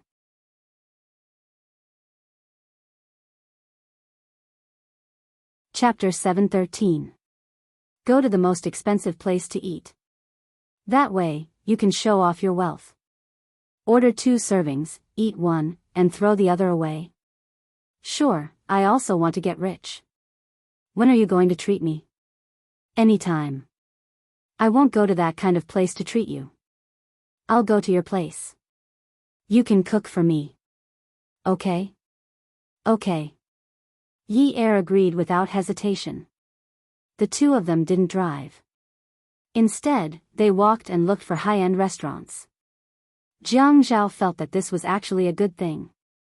Yi Er didn't have to act like a yes man in front of him anymore. Instead, he had to think of ways to please her. Was she finally relaxed? Just like now, when she was happy, she would spin around. Under the streetlights, her smile was like the sun during the day. It made the streetlights pale in comparison. Finally, she didn't have those serval smiles anymore. Her black hair continued to grow. He still had a bunch of her hair. At that time, her hair was like withered grass. It was much longer than it was now. The days passed quickly. After Yi Er woke up, she called the dance studio to ask about the progress of the TV station. Everything was fine. During this process, no one knew that she was injured and hospitalized. Even Xiaoya thought that she had gone abroad. She even called Jiang Zhao and scolded Jiang Zhao for not letting his wife contact her. The shooting didn't lead to the murderer. The Ouyang Yan was gang-raped and committed suicide. Zhuang Yichen had his own way of cutting off clues. No one connected the two incidents together. Naturally, no one would think that the Ouyang Yan's death was due to Jiang Zhao's revenge and Zhuang Yichen's cooperation. The Western restaurant named Vienna was as magnificent as its name. In the end, Yi Er said that she wanted to eat steak, so she booked a table here. The third floor was a private room. Yi Er didn't have to accommodate Jiang Zhao's preferences anymore. Therefore, she wanted to sit in the main hall. The first and second floors were the main hall. However, she heard that the entire second floor was booked, so they could only eat on the first floor. Yi Er liked to eat in big and bright places. She felt that there was nothing to hide under the sun. Xiaoya's habit of sitting by the window hadn't changed. The floor of Vienna wasn't high, but the garden outside the building was huge. Therefore, the scenery outside the window was even more charming than the view from a tall building. Especially in May, when the sky was full of flowers, it was hard for a woman not to love a flower house that symbolized romance. Although the entire second floor had been reserved, Yi Er could still smell the rose fragrance in the entire restaurant. It was a natural floral fragrance, not a mixture of spices. Someone whispered, "Wow, he's proposing. Do you know that? So romantic." The second floor is filled with a sea of flowers and roses. Oh my God. What a huge diamond ring. The man is very handsome. Really, he's the young master of the Kong family. The woman is Xiaoya Qiu. She's that famous designer. They match so well. Xiaoya Qiu is dressed beautifully today. She's wearing a red gown and her makeup is beautiful too. She matches the atmosphere today. Yi Er was splashing water on her face in the bathroom. She was shocked when she heard the discussion. She walked out of the bathroom in a hurry. She stepped on the thick carpet and walked quickly to Jiang Zhao. The second floor is booked by Kong Yun. He proposed to Xiaoya. Jiang Zhao sat opposite Yi Er. Seeing the confusion on Yi Er's face, he couldn't believe it. He didn't contact Zhuang Yichen, so he didn't know about the relationship between Zhuang Yichen and Qiu Xiaoya. Where did you hear this from? Didn't I go to wash my face just now? I accidentally heard it. I think the waiter on the second floor said it. It doesn't seem fake. I want to go up and take a look. What are you going to see? If it's not, you'll get into trouble. Although Jiang Zhao's seat wasn't directly facing the door, he could still see everything that was happening at the door. He just happened to look up and see the tall door being pulled open by the waiter. A man wearing a casual black cotton shirt, casual pants, and shoes came in. Jiang Zhao knew that if Zhuang Yichen came out, he wouldn't be dressed so casually. It was obvious that he was either at home or had rushed over from somewhere. Otherwise, he would be dressed in a suit like him. Everyone wanted to gain respect from others, so they had to show respect when they wore clothes. Although it was casual, the domineering aura of black on Zhuang Yichen was obvious. Could it be that the two of them had a tacit understanding today? Was that why they were both dressed casually? The only difference was that he was wearing white, while Zhuang Yichen was wearing black. However, Zhuang Yichen's face was as dark as iron. He just took big steps towards the extremely wide staircase that led to the second floor. Jiang Zhao had a bad feeling. He followed Zhuang Yichen's footsteps and stood up. The waiter quickly chased after them and said with a nod, Mr. Zhuang, I'm sorry, but the second floor has been reserved. If you want to eat, can we take the elevator to the third floor? Zhuang Yichen turned a deaf ear to him and walked up 3 steps at a time. The staircase was very wide and was covered with a thick and soft dark red floral carpet. It was like a European palace. The floors were very high, so there were many staircases. The waiter was panting as he followed. Mr. Zhuang, Mr. Zhuang. Zhuang Yichen stopped in his tracks and turned around. His menacing aura scared the waiter who had yet to approach him. The waiter took a step back and stammered, Mr. Zhuang. The second floor has been booked, get lost. Zhuang Yichen's eyes turned cold and he shouted. The waiter was so scared that he stumbled back and fell down the stairs. Oh my God. Yi Er covered her mouth and exclaimed. Jiang Zhao pushed his chair away. Yin Yi, wait for me downstairs. I'm going up to take a look. I'm afraid something bad is going to happen. Ah Zhao. Yi Er immediately followed Jiang Zhao and ran up to the second floor. In fact, Jiang Zhao could totally ignore this matter. However, Zhuang Yichen looked like he was about to kill someone and there was no one following him. What if he did something impulsive? Zhuang Yichen had already smelled the fragrance of roses when he was in the staircase. The entire Vienna was smothered by this smell and no one could recognize the smell. Before he reached the end of the staircase, he saw that the tables and chairs that used to be in the hall on the second floor had disappeared. There were piles and piles of roses. When he walked up, he realized that each pile of roses was as big as a big round table. They were even arranged in a heart shape. Heart shape? Bullshit. There was only one small long table on the second floor. Xiaoya was sitting on it with her body turned sideways. Kang Yun was kneeling on one knee, holding an exquisite red velvet box in her hand. The diamond was very dazzling. It was definitely dazzling. If it wasn't, how could the woman be unable to open her eyes? Moo moo, marry me. The man took out the diamond ring from the box and placed the box on the table. The woman's hand was gently held by the man. He wanted to put the ring that represented a lifetime into the woman's slender finger. The ring in her hand was suddenly snatched away. It was not a beautiful parabola. Like a shooting star, it disappeared without a trace. Only a faint sound could be heard from afar. Zhuang Yichen threw away the ring that Kang Yun was about to put on Xiaoya's finger. He lifted his long leg and kicked Kang Yun's chest hard. Kang Yun was caught off guard and fell down. Xiaoya stood up abruptly. Her eyes widened as she looked at Zhuang Yichen in disbelief. She was scared. Zhuang Yichen did not look at Xiaoya. Instead, he looked condescendingly at Kang Yun, who was wearing a formal tuxedo, who was about to get up. The corners of his mouth twitched. He swept the red wine and steak on the table to the ground. The man was in a sorry state. Zhuang Yichen looked at the way the two were dressed. He felt an uncontrollable fire spreading in his body. One was wearing a black tuxedo, the other was wearing a bright red tube-top dress.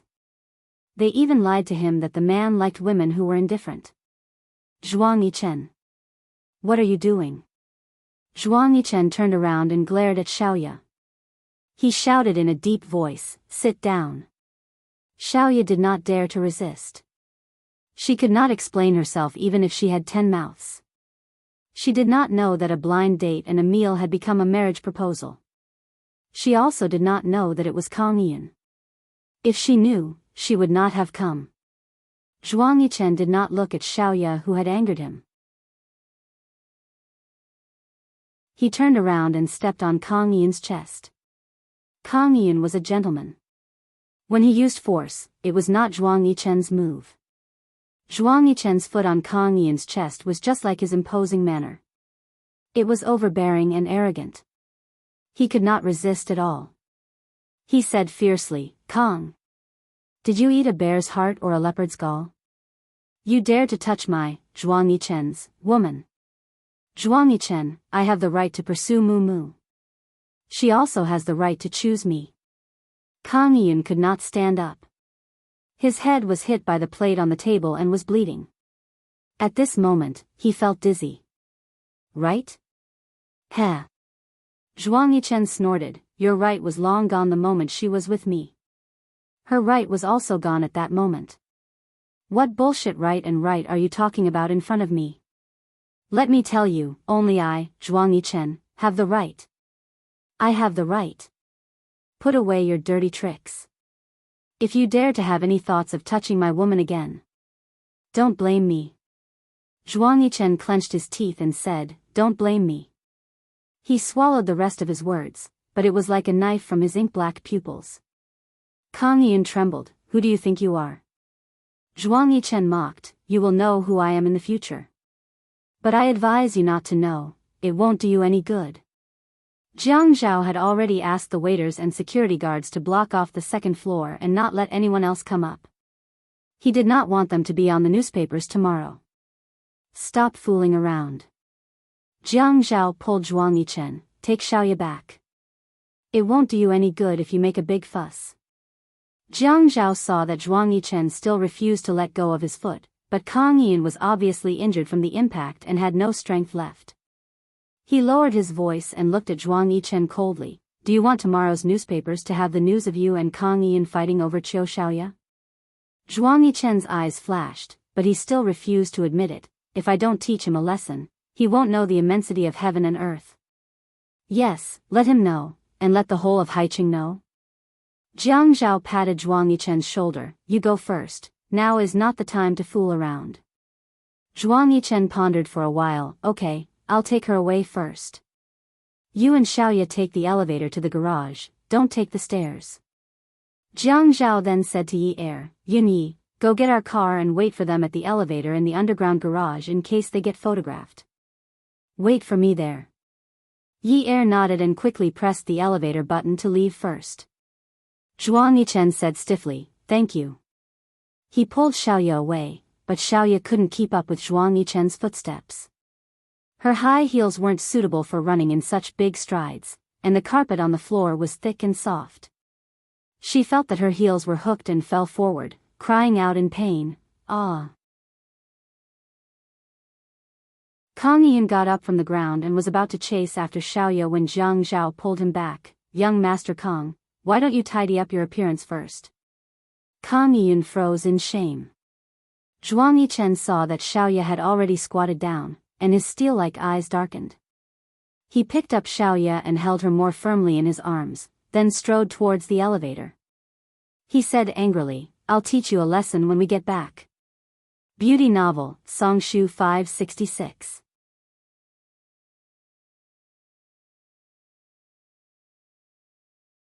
Chapter 714. The four of them sat in Jiang Zhao's car. Yi Er and Jiang Zhao sat in the front, but at this moment, Xiaoya really wanted to switch seats with Yi Er.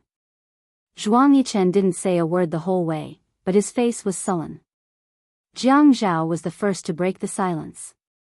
Yichen, where did you go tonight? No, I was at home the whole time. Actually, he had been in Qingfeng Garden the whole time. His men were following Xiaoya, so he read some books to pass the time. He could have gone back to Ninth Mansion, but he couldn't help thinking about how she dressed up that night. He just had to find something to do in Qingfeng Garden. It wasn't too late, it was still very early. But when his men called, he was furious. Good Lord, he wasn't going on a normal blind date, he was going to accept a marriage proposal. The other party wasn't just anyone, it was Kang Yun. This woman was extraordinarily bold now. In the past, she wouldn't have dared to lie to him, but now she didn't even need to think of a script to lie. Why don't the four of us go to Haiyue restaurant and find a private room for dinner? Jiang Zhao had originally brought Yi Er out for dinner, but the meal was ruined before they could finish. There's no need. Just send me back to Ninth Mansion. I've already eaten. I think she's eaten too. The she Zhuang Yichen was referring to was naturally Xiaoya. Xiaoya rubbed her stomach.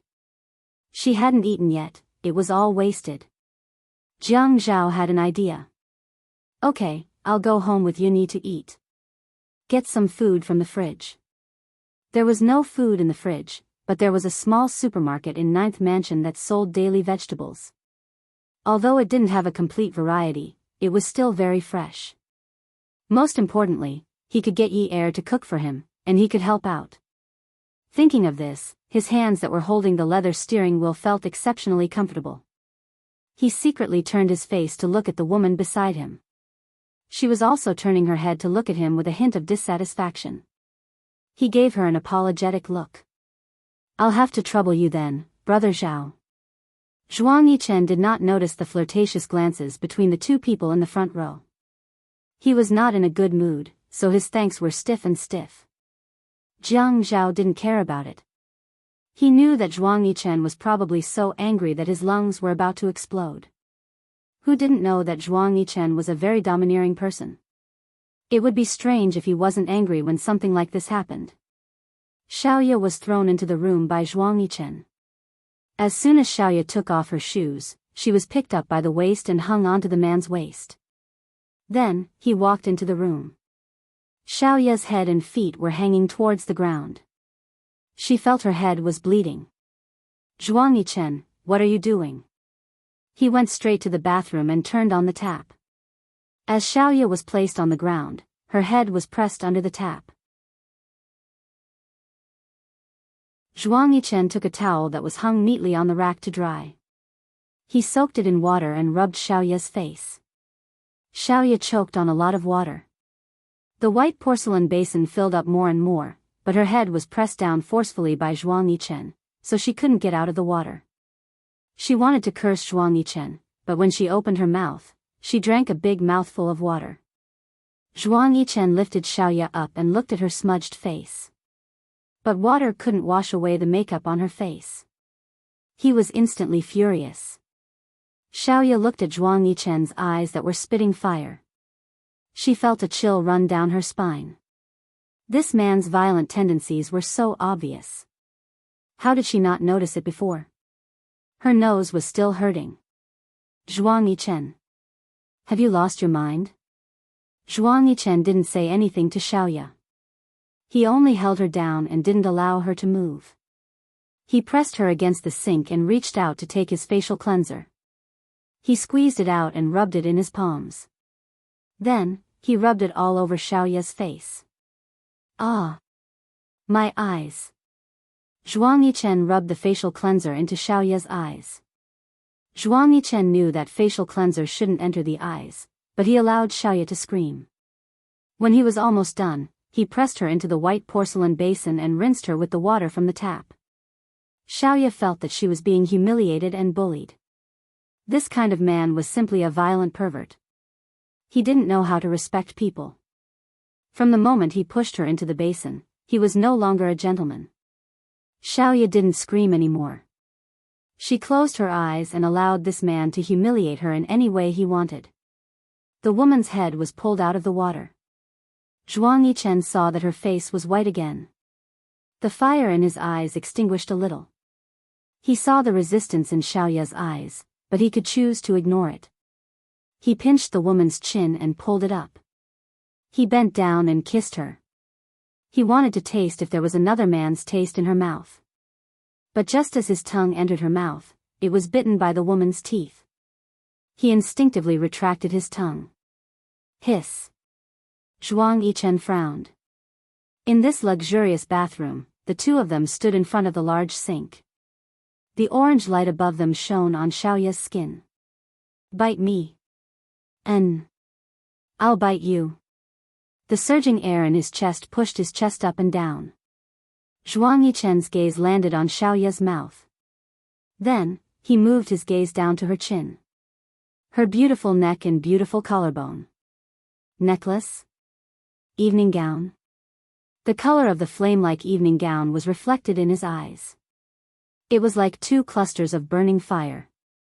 He let out a long sigh, gritted his teeth, and reached over to tear her dress. The air was filled with rip-rip sounds until there was no sound. "Zhuang Yichen. You bastard. What do you take me for? I hate you. I hate you." Xiaoya felt like a disrespected prostitute at this moment. She squatted by the door and buried her head between her knees. Although she always knew that she relied on sleeping with men to get to where she was, she had never felt like a prostitute like this in the 4 years she had been with him. A prostitute who was bullied and humiliated by others. But she didn't cry. She hated women who cried so easily. Her heart was in so much pain that she couldn't shed any tears. There was a pile of red fabric on the floor. Xiaoya's bra was thrown to the ground. Her underwear was torn off, and her necklace was thrown away. She was completely naked. Zhuang Yichen kicked all the things on the floor that were an eyesore to him to the trash can. Then, he carried the naked Xiaoya out of the bathroom. He was very uncomfortable and depressed during the process. He threw Xiaoya into his pants and covered her body with a silk blanket. He pressed on top of her and said in a low voice, "Little demon Xiao. I didn't strip you naked because I wanted to do you. Don't test my patience time and time again. I told you last time, Kang Ian. Stay away from him. What do you take me for? What do I take you for? I take you for my woman." Her body under the silk blanket trembled. Jiang Zhao's dinner was very sumptuous. There were 3 dishes and a soup. He hadn't eaten 2 bowls of rice in a long time. He was very satisfied with this meal. Jiang Zhao cleaned up the dishes and came out of the kitchen. Yi Er was eating honeydew melon. "Jiang Zhao, I think I should go back to the hospital tonight. The doctor is probably looking for me." Jiang Zhao pointed to his back. Yi Er threw the honeydew melon into his mouth and ran over to Jiang Zhao to untie the apron knot on his back and help him take it off. "It's okay. I just called. The doctor said that it's the same if you go tomorrow. I told him that you were out for so long and there were no other reactions." "Really?" "Yeah." "Oh yeah, Miss Yun, remember not to tell anyone about our divorce." Yi Er nodded like a chick pecking rice. "Yeah, it's okay. Don't worry, Mr. Jiang. I'll keep it a secret." Jiang Zhao looked at Yi Er's smiling face. This woman's reaction was really disappointing. Was the divorce making her so happy? "I don't believe you. I don't know who used to threaten me that she was a blabbermouth." Yi Er thought about the robbery that night. She had used all her means to make Jiang Zhao take her out of the alley. Isn't that just once in a while? We can't be like that all the time. I'll sleep in Si Jie's room. You sleep upstairs alone. I'll make some preparations in a few days and move out. Yi Er's heart ached. "Okay. Jiang Zhao, thank you." "What are you thanking me for? There's no need for this between us. Thank you for being considerate." "I should be considerate. You care about me and I care about you. It's only right, isn't it?"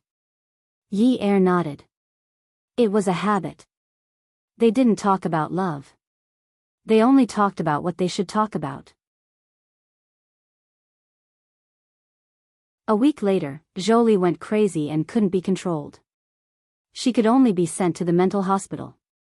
Yi Er went to see her twice. Every time, Jolie was covering her face and banging her head against the wall. As long as someone went to see her, she would bang her head against the wall until her head was bleeding. She said that her face couldn't be seen anymore. When she was in rehab, she said that no one dared to go near her. She hit and bit people and tortured them until they were black and blue. When Yi Er saw her mother like this, she didn't feel conflicted anymore. Everyone had their own destiny. Later on, she realized that maybe she was really biased. If her father had become like this, she would have been heartbroken. But when her mother became like this, she viciously felt that it was a form of relief. Yi Er returned to work.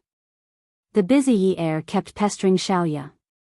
"Sister Xiaoya, help me. Do you think this song will be better with a cheongsam with a one-sided slit?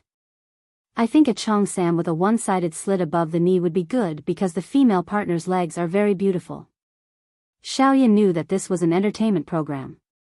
Many of the songs were popular among the public. This song was also very Chinese. Yi Er's idea was very good. "Yi Er, are you trying to steal my job?" How is that possible? I can't even draw a manuscript or make a sample dress. You're thinking too much. As the two of them were talking, Yi Er's cell phone rang. It was an unknown number. Hello? She picked it up and asked. Sister Yi Er. Lulu. Why did you change your phone number? Yi Er stood up happily. No wonder she couldn't get in touch after so long. She changed her phone number. Yes, it's me. It was a little inconvenient, so I changed my number. Ching Su's voice was a little soft. How have you been recently? I'm very good. Lulu, are you feeling better? Ching Su muttered to herself for a while. Her voice wasn't as sweet and straightforward as before. Instead, it sounded a little gloomy. I'm all better. I want to treat you and Xiao brother-in-law to a meal. When will you be free? Tonight. I'll ask Jiang Zhao. He might not be free. Yi Er didn't dare to agree to a meal on behalf of Jiang Zhao. Besides, Family Min was in decline. He really couldn't think of a reason why Ching Su would look for Jiang Zhao. Okay, just tell him I want to treat him to a meal.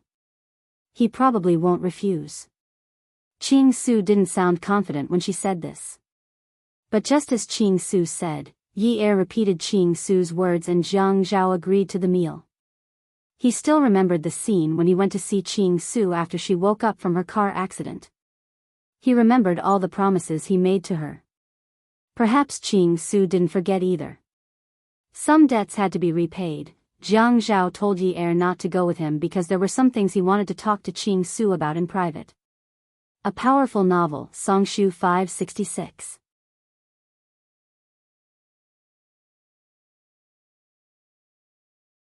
Chapter 715. Yi Er was already swamped with work to begin with.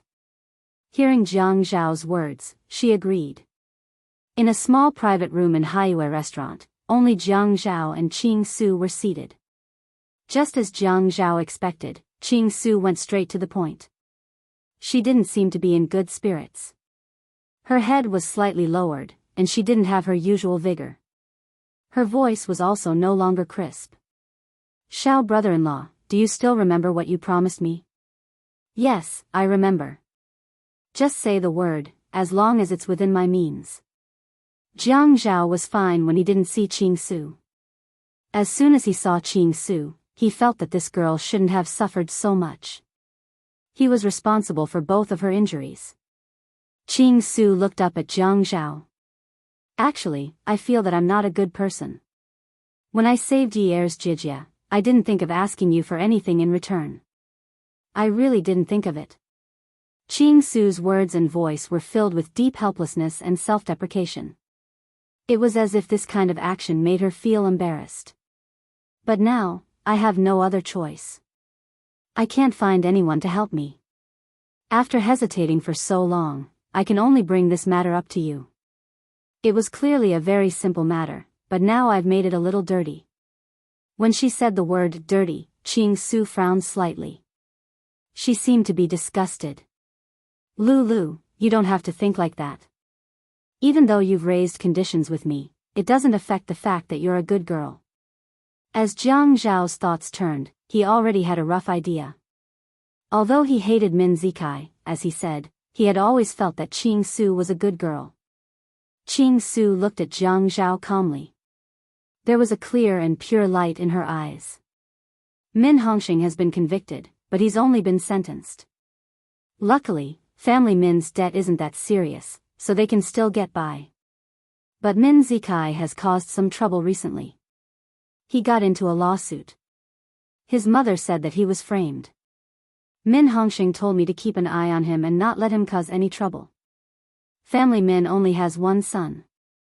Jiang Zhao smiled faintly. You want to plead for leniency for Min Zikai? After a moment, Ching Su nodded slowly.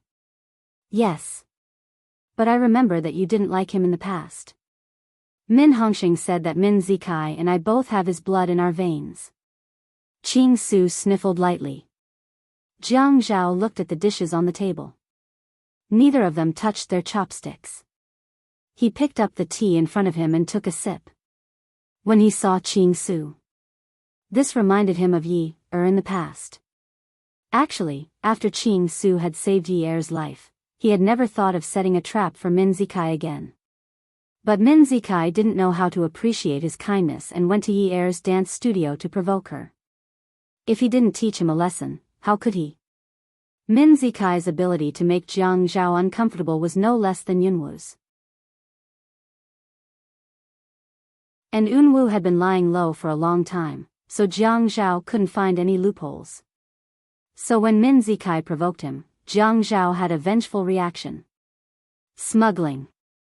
It was a method that he had thought of long ago. He just wanted to use it later. But these personal grudges actually made him exhale deeply when Ching Su's eyes suddenly reddened. He asked her, "If you were framed, you need evidence. Do you have any?" Ching Su was surprised for a moment. She suddenly said, "Then Xiao brother-in-law, can you tell me how to find evidence?" "I don't know, but I can try." "Lu, Min Zikai won't accept your kindness." Jiang Zhao frowned. He thought back to when Ching Su was hospitalized with a broken rib in her lung. Min Zikai didn't even visit her. Later on, when she was seriously injured, Min Zikai didn't even frown. It was as if he couldn't wait for her to die. Ching Su lowered her eyes and stared at the light yellow tea in front of her. She didn't want to appear too self-deprecating. But his surname is Min. Min Hongxing's family hasn't been ruined yet. We still have to rely on him to support it in the future. I know there's no way to deal with Min Hongxing's crime. I can only think of ways to reform him and try to reduce his sentence. But if Min Zikai also goes to jail, the family Min will really be finished. Min Hongxing's life's work will be ruined. Jiang Zhao sighed softly. Ching Su called him by his name, but he could tell that she really wanted to say that Min Hongxing was her father. Her actions had already proved it. If only he was half as sensible as you. Men always mature late. My mother said so. Ching Su's voice was slightly choked. I remember that Min Hongxing gave you a lot of family Min's shares. You can support the family Min. You don't have to rely on Min Zikai. If you don't understand, I can help you hire a consultant. Ching Su shook her head. My surname will always be Lu. Even if I have the Min Group's shares, I won't change my surname. Family Min will belong to Min Zikai in the future. I don't want it. My mother didn't leave me anything, only this surname. Jiang Zhao could see that Ching Su's shoulders were trembling uncontrollably. These girls, sigh. Well, you can't get him out, right? This incident was originally planned by his people, so it wouldn't be difficult to get him out. Ching Su's eyes lit up and she quickly nodded. Yes. Okay. Let's eat. Don't let your sister Yi Er know about this. It wasn't easy for them to have an equal relationship. He didn't want her to feel indebted. Thank you, Xiao brother-in-law.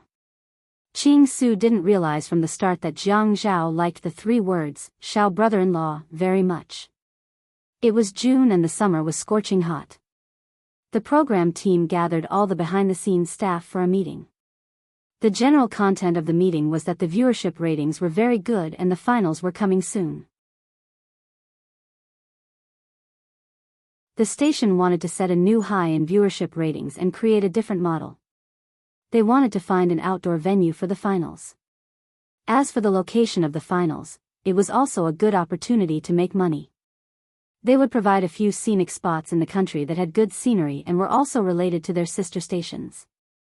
They would let the audience send messages and make calls to choose. Each message cost $1. The final location that they chose would be the one with the most votes.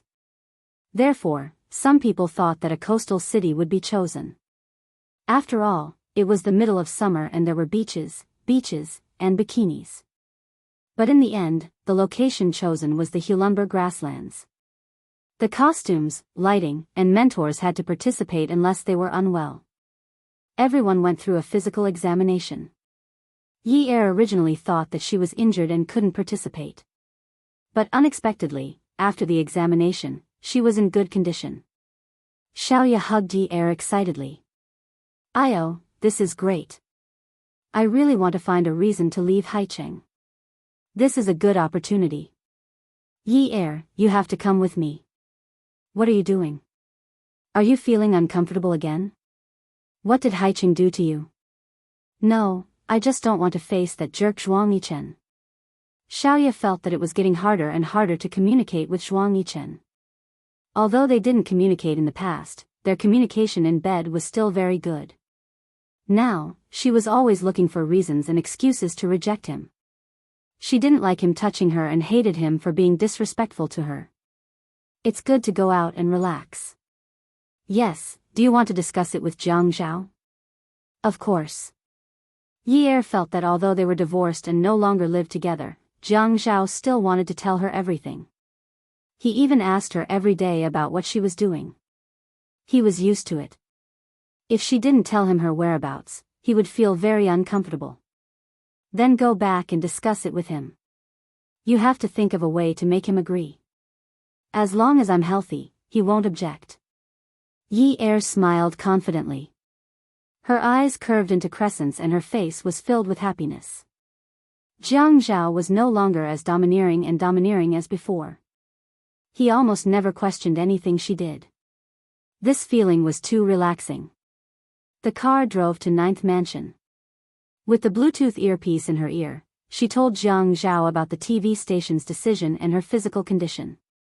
Jiang Zhao listened to Yi Er's description and was naturally delighted. "Great, you can still go out and have fun. Don't tire yourself out. I think after I'm done with my work, I'll go there on a business trip. Who knows, you might run into her." What kind of business trip was that? He was obviously already thinking of arranging his work and getting ready to go find his wife. "Really? Aya, I was going to ask you to pick up CGF for me." "It's okay. The Qin family doesn't know that we're divorced. I'll tell the butler." "Master, you're so kind. This servant is very grateful." Here you go again. Drive carefully and don't call." That night, Shi Mansion. Unwu was wearing a simple set of white home clothes. He was leisurely looking at his past works in the studio. Some of them were already damaged. Although it was a pity, he was still satisfied. Although he could no longer draw with his hands, those things from the past were still very clear in his mind. He walked to the window and looked at the crescent moon in the sky. He touched his heart and gently closed his eyes. He didn't know how long it could beat. Maybe a year, maybe 2 years. Those words about being with a person of one heart and being together forever were all lies. Fortunately, he realized early on that he couldn't be together with her forever. Fate couldn't predict his trajectory, but it could determine his ending. Fortunately, he didn't do anything that would make her feel disgusted. Even if one day he was no longer in this world, she might still remember. Oh, so there used to be a boy named Shi Unwu who painted in that art street for so long. No matter what happened, he never stopped painting. He must have been very serious about pursuing the art he loved. She said that he was a prince in a fairy tale. So there wasn't necessarily a princess by the prince's side. Although there was no princess by the prince's side, the princess lived in the prince's heart. Unwu blinked the moisture in his eyes. He was a little thirsty, so he walked out. He wanted to see if his grandfather was resting. The slippers on his feet were soft and silent. He walked up the stairs lightly and shallowly. Outside the study, he could hear the voice in the study. It wasn't loud, but he could clearly feel the sternness of the person on the phone. Useless thing. These people have the nerve to ask for a price. They didn't do it cleanly, and they want me to find someone to cut off their tail. Unwu frowned slightly. He pushed the door open and asked softly, "Grandpa, what happened again?" Shi Jintian was shocked. He hurriedly hung up the phone and suddenly put away his stern expression. He said kindly, "Unwu, what are you doing upstairs? Shouldn't you be in the studio now?"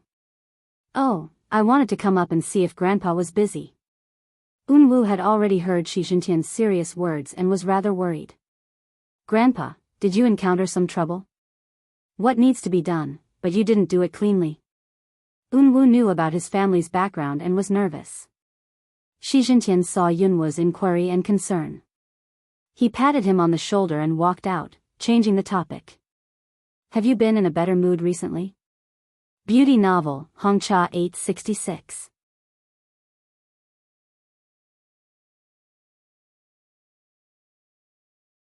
Chapter 716. It's pretty good. As long as it's good. There's no obstacle that can't be overcome. Actually, there are many obstacles that can't be overcome. No, Grandpa will flatten them for you. Shi Jintian said nonchalantly. However, Eunwoo was shocked. Although they had imagined the grassland, when it was really time, Yi Er and Xiaoya were still stunned by the scenery in front of them. As far as the eye could see, it was a boundless expanse of green, dotted with scattered flowers. 1. Looking at the boundless blue sky, the clouds in the sky were like a brush swinging wildly on a piece of paper. It was also like a veil on a young girl's head, flying up. It was so transparent that only a faint white could be seen. The sky was so blue that even their hearts were clean. When the wind blew, there was no smell of dust or exhaust. There was only the smell of grass and the fragrance of wild flowers. Xiaoya hugged Yi Er and rolled on the ground. Yi Er, I like it here. I like it very much. Sister Xiaoya, don't be crazy. Be more reserved. You're a great designer. There are many people in the production team. Xiaoya let go of Yi Er and lay on the ground. She rested her head on her hands and adjusted her sunglasses to block the sunlight. She looked at the sky. It's not the first day that the people of Haiqing know that I'm not reserved. Sigh, why did the production team choose such a place? How can I be in the mood to film? Isn't Brother TV here? It's convenient. Look, when we arrived, the yurts and everything were already prepared. It's so convenient. The location was also chosen well. There's a water source here. Yi Er closed her eyes and told Xiaoya what she knew. Actually, Xiaoya also knew what she knew, but she couldn't find anything to say. She missed Jiang Zhao a little. He said that he would come here for a business trip. When was he coming? Hey, what are you thinking about? Xiaoya stretched out her leg and nudged Yi Er. Sister Xiaoya, do you miss Zhuang Yichen when you come to a place like this that has nothing to do with Haicheng? Xiaoya snorted and said, why should I miss him? I can't wait to stay away from him. He's a psycho. Don't you know that? That damn psycho. Ha. The sunglasses on Yi Er's face blocked the dazzling sunlight and ultraviolet rays. Her eyes were closed under the sunglasses. She sighed softly and said, if what happened between you and Kang Yun that day happened to me, Jiang Zhao would also be so agitated that he would turn crazy. Yi Er didn't think that she was exaggerating. Back then, Jiang Zhao had made a lot of trouble. It was either N.U. or Min Zikai. He even bit her. EIS. He even fought. Was this something a 30-year-old man should do? He wasn't 18 years old. That wasn't my fault. He didn't even ask me what was going on. I didn't provoke him. I didn't know that Kang Yun was the one who asked me out. He even abused me when I went back. He hit you? That can't be. Were all men so scary? Could it be that Zhuang Yichen also bit people? Was this what they meant by birds of a feather flocking together? No. Anyway, he abused me. Psychological abuse. He didn't treat her as a human. Humph. Okay, let's go out and relax. Don't be angry. If I was angry at him, I would have been angered to death 100 times. Sister Xiaoya, you're the most magnanimous. Haha. Xiaoya felt that Yi Er had grown up. The way she spoke was much calmer than before. She always gave people a sense of calmness in the face of change. It was as if she had seen through everything. Rather than saying that she had matured, it was better to say that she was filled with a helpless sadness. Knowing about Yun Hongwei's death and Zhou Li's madness must have been a big blow to her, right? Yi Er, don't you and Jiang Zhao plan to have a child? Yi Er's heart skipped a beat. What you said in the past was quite true. So, we basically have contraceptives. Let's have one. Jiang Zhao is a good person. He's not young anymore. He's good to you, and you have him in your heart. Why don't you want one? Xiaoya was silent for a long time. Yi Er seemed to know that she had something to say, so he turned his head and quietly looked at her side profile. After a while, Xiaoya said sadly, I don't want one because I'm not married. You're different from me. You have a child, so your family is complete. Marriage? But they were already divorced. But, Yi Er continued to smile. Let's talk about it when we get back. Jiang Zhao said that if she wanted to remarry, she would tell him immediately. When they got back, she would tell him that she wanted to have a child. Because at this moment, she really missed him. It was as if there was only a big photo of a blue sky and white clouds above her head, and it was only the background of the photo. In front of it stood a tall and handsome man, looking at her with a smile. As she thought about it, she got up and started running. Xiaoya sat up and shouted at Yi Er's back. Yin Yi, what are you doing? I have a secret. I'm not telling you. Yi Er laughed and replied loudly as he ran. He did not turn around, but Xiaoya heard him clearly and continued to lie down on the grass. Yi Er ran a little further away from Xiaoya before slowing down. As he walked, he secretly smiled and bit his lip shyly, like a young girl who had fallen in love for the first time. She was wearing the dark red uniform issued by the station. It was a loose, long-sleeved sportswear with waterproof material. As she walked, it made a rough sound as it rubbed against the fabric. In the past, she did not like to wear such clothes. They were ugly and the sound was unpleasant. But today, when she heard these sounds, she felt that they were like musical notes. The phone in her pocket was already a little hot from her grip. She took it out, placed it under her chin, and slowly walked on the grassland. The broken wildflowers under her feet also fluttered with the waves of the green grass in the wind, just like her mood. Her phone was already pressed against her teeth. As she laughed, she went from being silent to giggling. She pressed the button. It was 10:00 in the morning.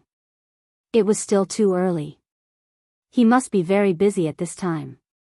It was very likely that he was still in a meeting at this time. If she called him now, it would definitely affect his work. How long did his meetings usually last? She had never asked before.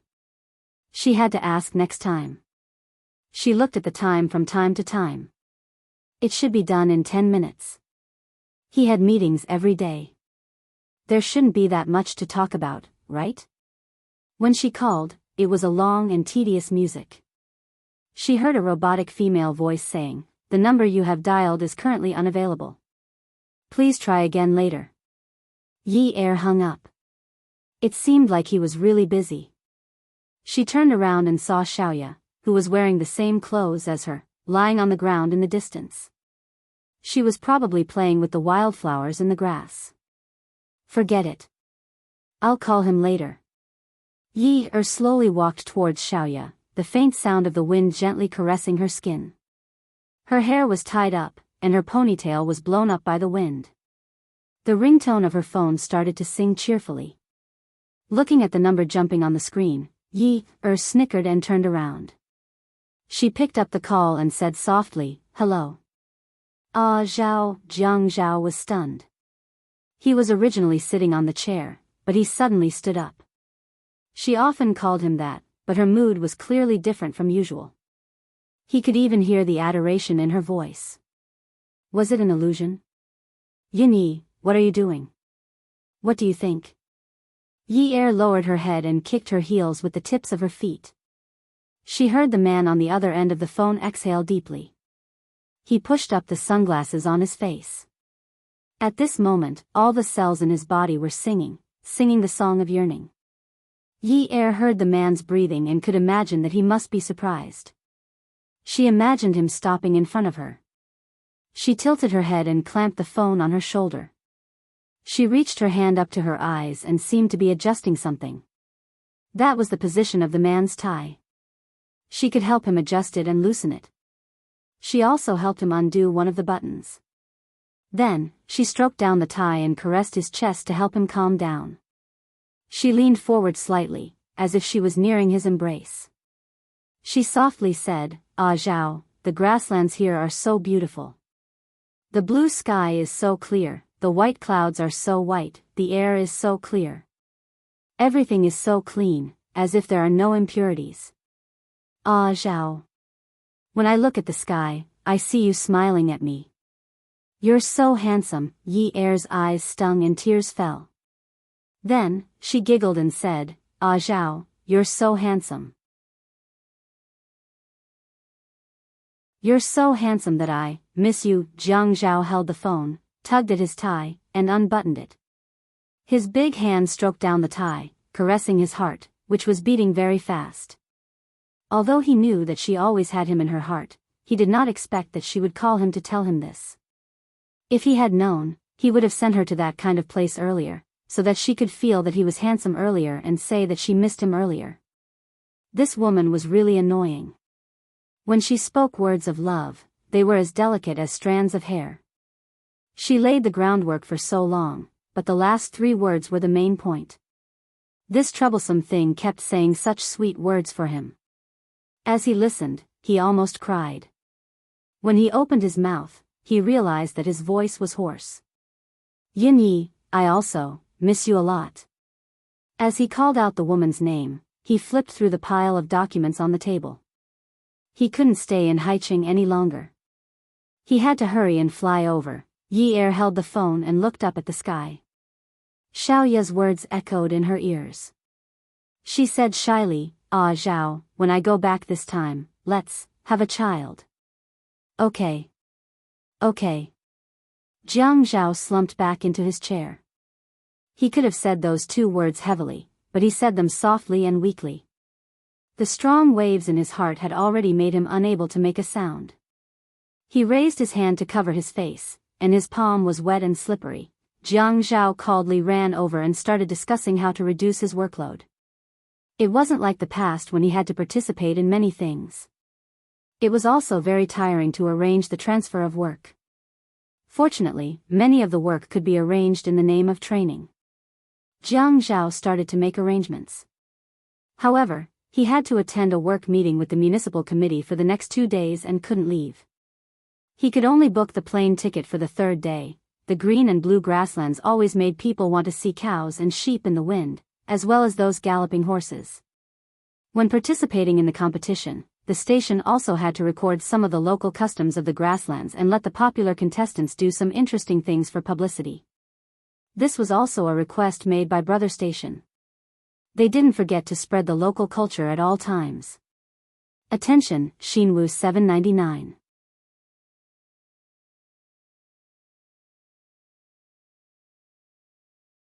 Chapter 717. The contestants were filming for the show. Yi Er and Xiaoya were abusing their position for personal gain. The 2 of them had just learned how to ride a horse. From time to time, they would squeeze the horse's belly and let the horse pace slowly. Later on, they would speed up and raise their whips, valiantly urging the horse to gallop. It was impossible to experience such unbridled and wild gales in Haicheng. This was because when they first learned how to ride a horse, the local herdsman would ride behind them and lead them for a while. If they were in Haicheng, Jiang Zhao or Zhuang Yichen would definitely fly into a rage if they saw a man and a woman touching each other like that. With the patient guidance of the herdsman, they dared to ride a horse for a day. The sense of accomplishment was self-evident. The temperature difference between day and night was huge. At night, the wind was dry and cold. Yi Er and Xiaoya sat outside the yurt, wrapped in cotton-padded clothes, and looked at the stars. The grassland was blue and clear during the day, and the clouds were like cotton and gauze. At night, the sky was like a large piece of dark blue satin, and the stars were strung together with thin threads that could not be seen clearly. Even though it was a deep blue, it looked like a clear pool. Although it was deep, it was transparent. The stars looked as if they had been carefully wiped countless times with a rag. They were so bright that there was not a single speck of dust. They were white and sparkling, just like the large carrots on the slender fingers of a wealthy lady. Yi Er, you saw Jiang Zhao again? Xiaoya heard Yi Er's muffled laughter. The two of them were originally back to back, but now they turned around and crawled in front of Yi Er. She realized that she was looking at the sky and giggling. You really saw Jiang Zhao? Yi Er pouted and glared at Xiaoya. Humph, I'm not telling you. Xiaoya also snorted. If you don't want to tell me, then don't tell me. I also saw the person I wanted to see. Zhuang Yichen? I'm not telling you. Xiaoya pretended to be pretentious as she stood up and stretched her body. Ha! She took a deep breath and bent over to pull Yi Er up from the floor. Go to sleep. We're going horseback riding again tomorrow. We won't be able to play when the show officially starts recording. Yi Er readily agreed, sure, I want to be first tomorrow. Stop dreaming. You can't outrun me. Haha. At this moment, a staff member walked over enthusiastically. Are the two beauties going to ride horses tomorrow? Yeah, Xiaoya hooked her arm around Yi Er's. Let's go ride tomorrow. We'll go again after we finish filming this episode. Then I'll get someone to follow you guys tomorrow. Just ride properly and don't get lost. Sigh, I was worried for nothing. An old horse knows the way, how could it get lost? The staff member was a man in his 40s. He was also wearing a cotton-padded jacket to keep out the cold. When he spoke, he was very candid. Then I'll help you find the horse you rode today. Horses sometimes recognize people. You can ride the one you rode today tomorrow. It'll feel better. Okay. Then I'll have to trouble Brother Lu. Yi Er nodded in agreement. Xiaoya waited for the man to leave before she pursed her lips and sneered. Who said that?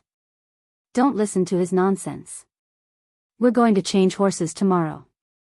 If we can't even subdue a horse, how can we ride horses on the grasslands? Sister Xiaoya, I realize that you're even more rebellious than before. I've already changed. Can't you control your temper? Yi Er said as she pulled her arm out of Xiaoya's and hooked her arm around Xiaoya's. You're the older sister. I'll hold you. What a blow. Xiaoya rolled her eyes at Yi Er. You're so much taller than me, yet you're still holding my arm. You're so annoying. Don't call me older sister in the future. You must have snatched all my things when I was younger. That's why I didn't grow taller. Haha. Haha. The sound of a car's accelerator could be heard. Xiaoya and Yi Er let go of each other's hands and turned around to look for the source of the sound. In the distance, two white beams of light swayed back and forth. It should be some small mounds on the grasslands that caused the car to move up and down. The car was getting closer and closer. It was either a tourist or a member of the production crew. The locals were all herdsmen and rarely bought such a good off-road car. Seeing the car stop outside the production crew's yurt, Xiaoya tugged at Yi Er's cotton-padded jacket. Did they invite some big star to help out? Why did they send it here so late? It's an off-road car that costs more than 1,000,000 yuan. Even a small star wouldn't be able to use it. Yes, it has nothing to do with us. We're not in their circle. Let's go to sleep. Let's go. The two of them had just turned around when they heard the sound of a car door slamming shut. Then, a clear male voice shouted anxiously, Yi Er. Yi Er paused and turned around. The yurt was still lit and the headlights of the off-road car were still on. Unwu chased after Yi Er in a hurry. Yi Er couldn't help but be stunned. Unwu. Before Unwu could run to Yi Er, the woman in the driver's seat also got out of the car. She took a coat and ran over to put it on Unwu. Unwu put on the coat and turned around to say gently to An, go look for Director Lu and ask him to arrange a place for you to stay. I'll go look for you later. Oh. and nodded without any resistance. Then don't take too long. Go. And didn't look at anyone else and turned around. Unwoo? Why are you here? Yi Er saw that Unwoo was travel-worn and his gaze was no longer as clear as before. She thought that this boy's gaze would never change, but at this moment, she saw the uneasiness and pain in his eyes. Unwoo? Yi Er, how have you been these 2 days? Unwoo carefully sized up Yi Er. Suddenly, he seemed to realize that he had lost his composure and scratched his head with a smile. And wanted to come to the grasslands to play. I happen to know that the TV station's production team is here. I wanted to save some trouble and save myself the trouble of setting up a tent, so I came to look for her. Yi Er didn't know why, but he felt relieved. He smiled and said, "You're here to play? Isn't that great? We're going horseback riding tomorrow. Ask and to come along." Okay. Unwoo agreed without a second thought. Xiaoya pulled on Yi Er's sleeves. You guys talk, I'm going to bed. I need to wake up early for the horseback riding tomorrow. Unwoo didn't disturb Yi Er too much. He only told her to go horseback riding tomorrow, go to bed early, stay in the yurt at night, and go find An. When he was at Sea City, Unwoo had already contacted the producer of the show. He said that She Empire would be the main sponsor for the next competition, so naturally, the producer treated Unwoo differently. The small yurt was already prepared. After Unwoo walked in, and had already prepared a cup of warm water. She passed the cup to Unwoo while her other hand opened to reveal a pile of red and white pills. She passed them to him. Brother, you, take these. Unwoo accepted the pills and poured into his palm. He tilted his head back and popped them into his mouth. He gulped down a large mouthful of water. And accepted the cup and placed it on the small table. Then she went to prepare some water for Unwoo to wash his face. Unwoo called after her. And stood still and turned around. Huh.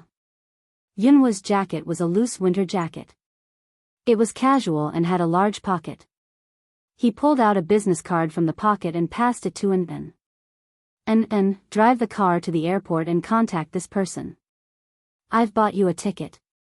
Leave as soon as possible. Anne's heart squeezed and her eyes reddened. She looked at the business card in the young man's hand and shook her head. She mumbled, why? Don't cry. Listen to me. Unwoo pulled Anne's hand and placed the business card in her hand. I've brought your passport and everything else for you. He'll send you to America. Don't cry. Listen to me. Once you go there, don't ever come back. Do you understand? An had always been calm, but she was always irritated by Unwoo. She tore the business card in her hand and tore it into pieces. She threw it at Yunwoo's face and said angrily, I don't want it. I don't want it.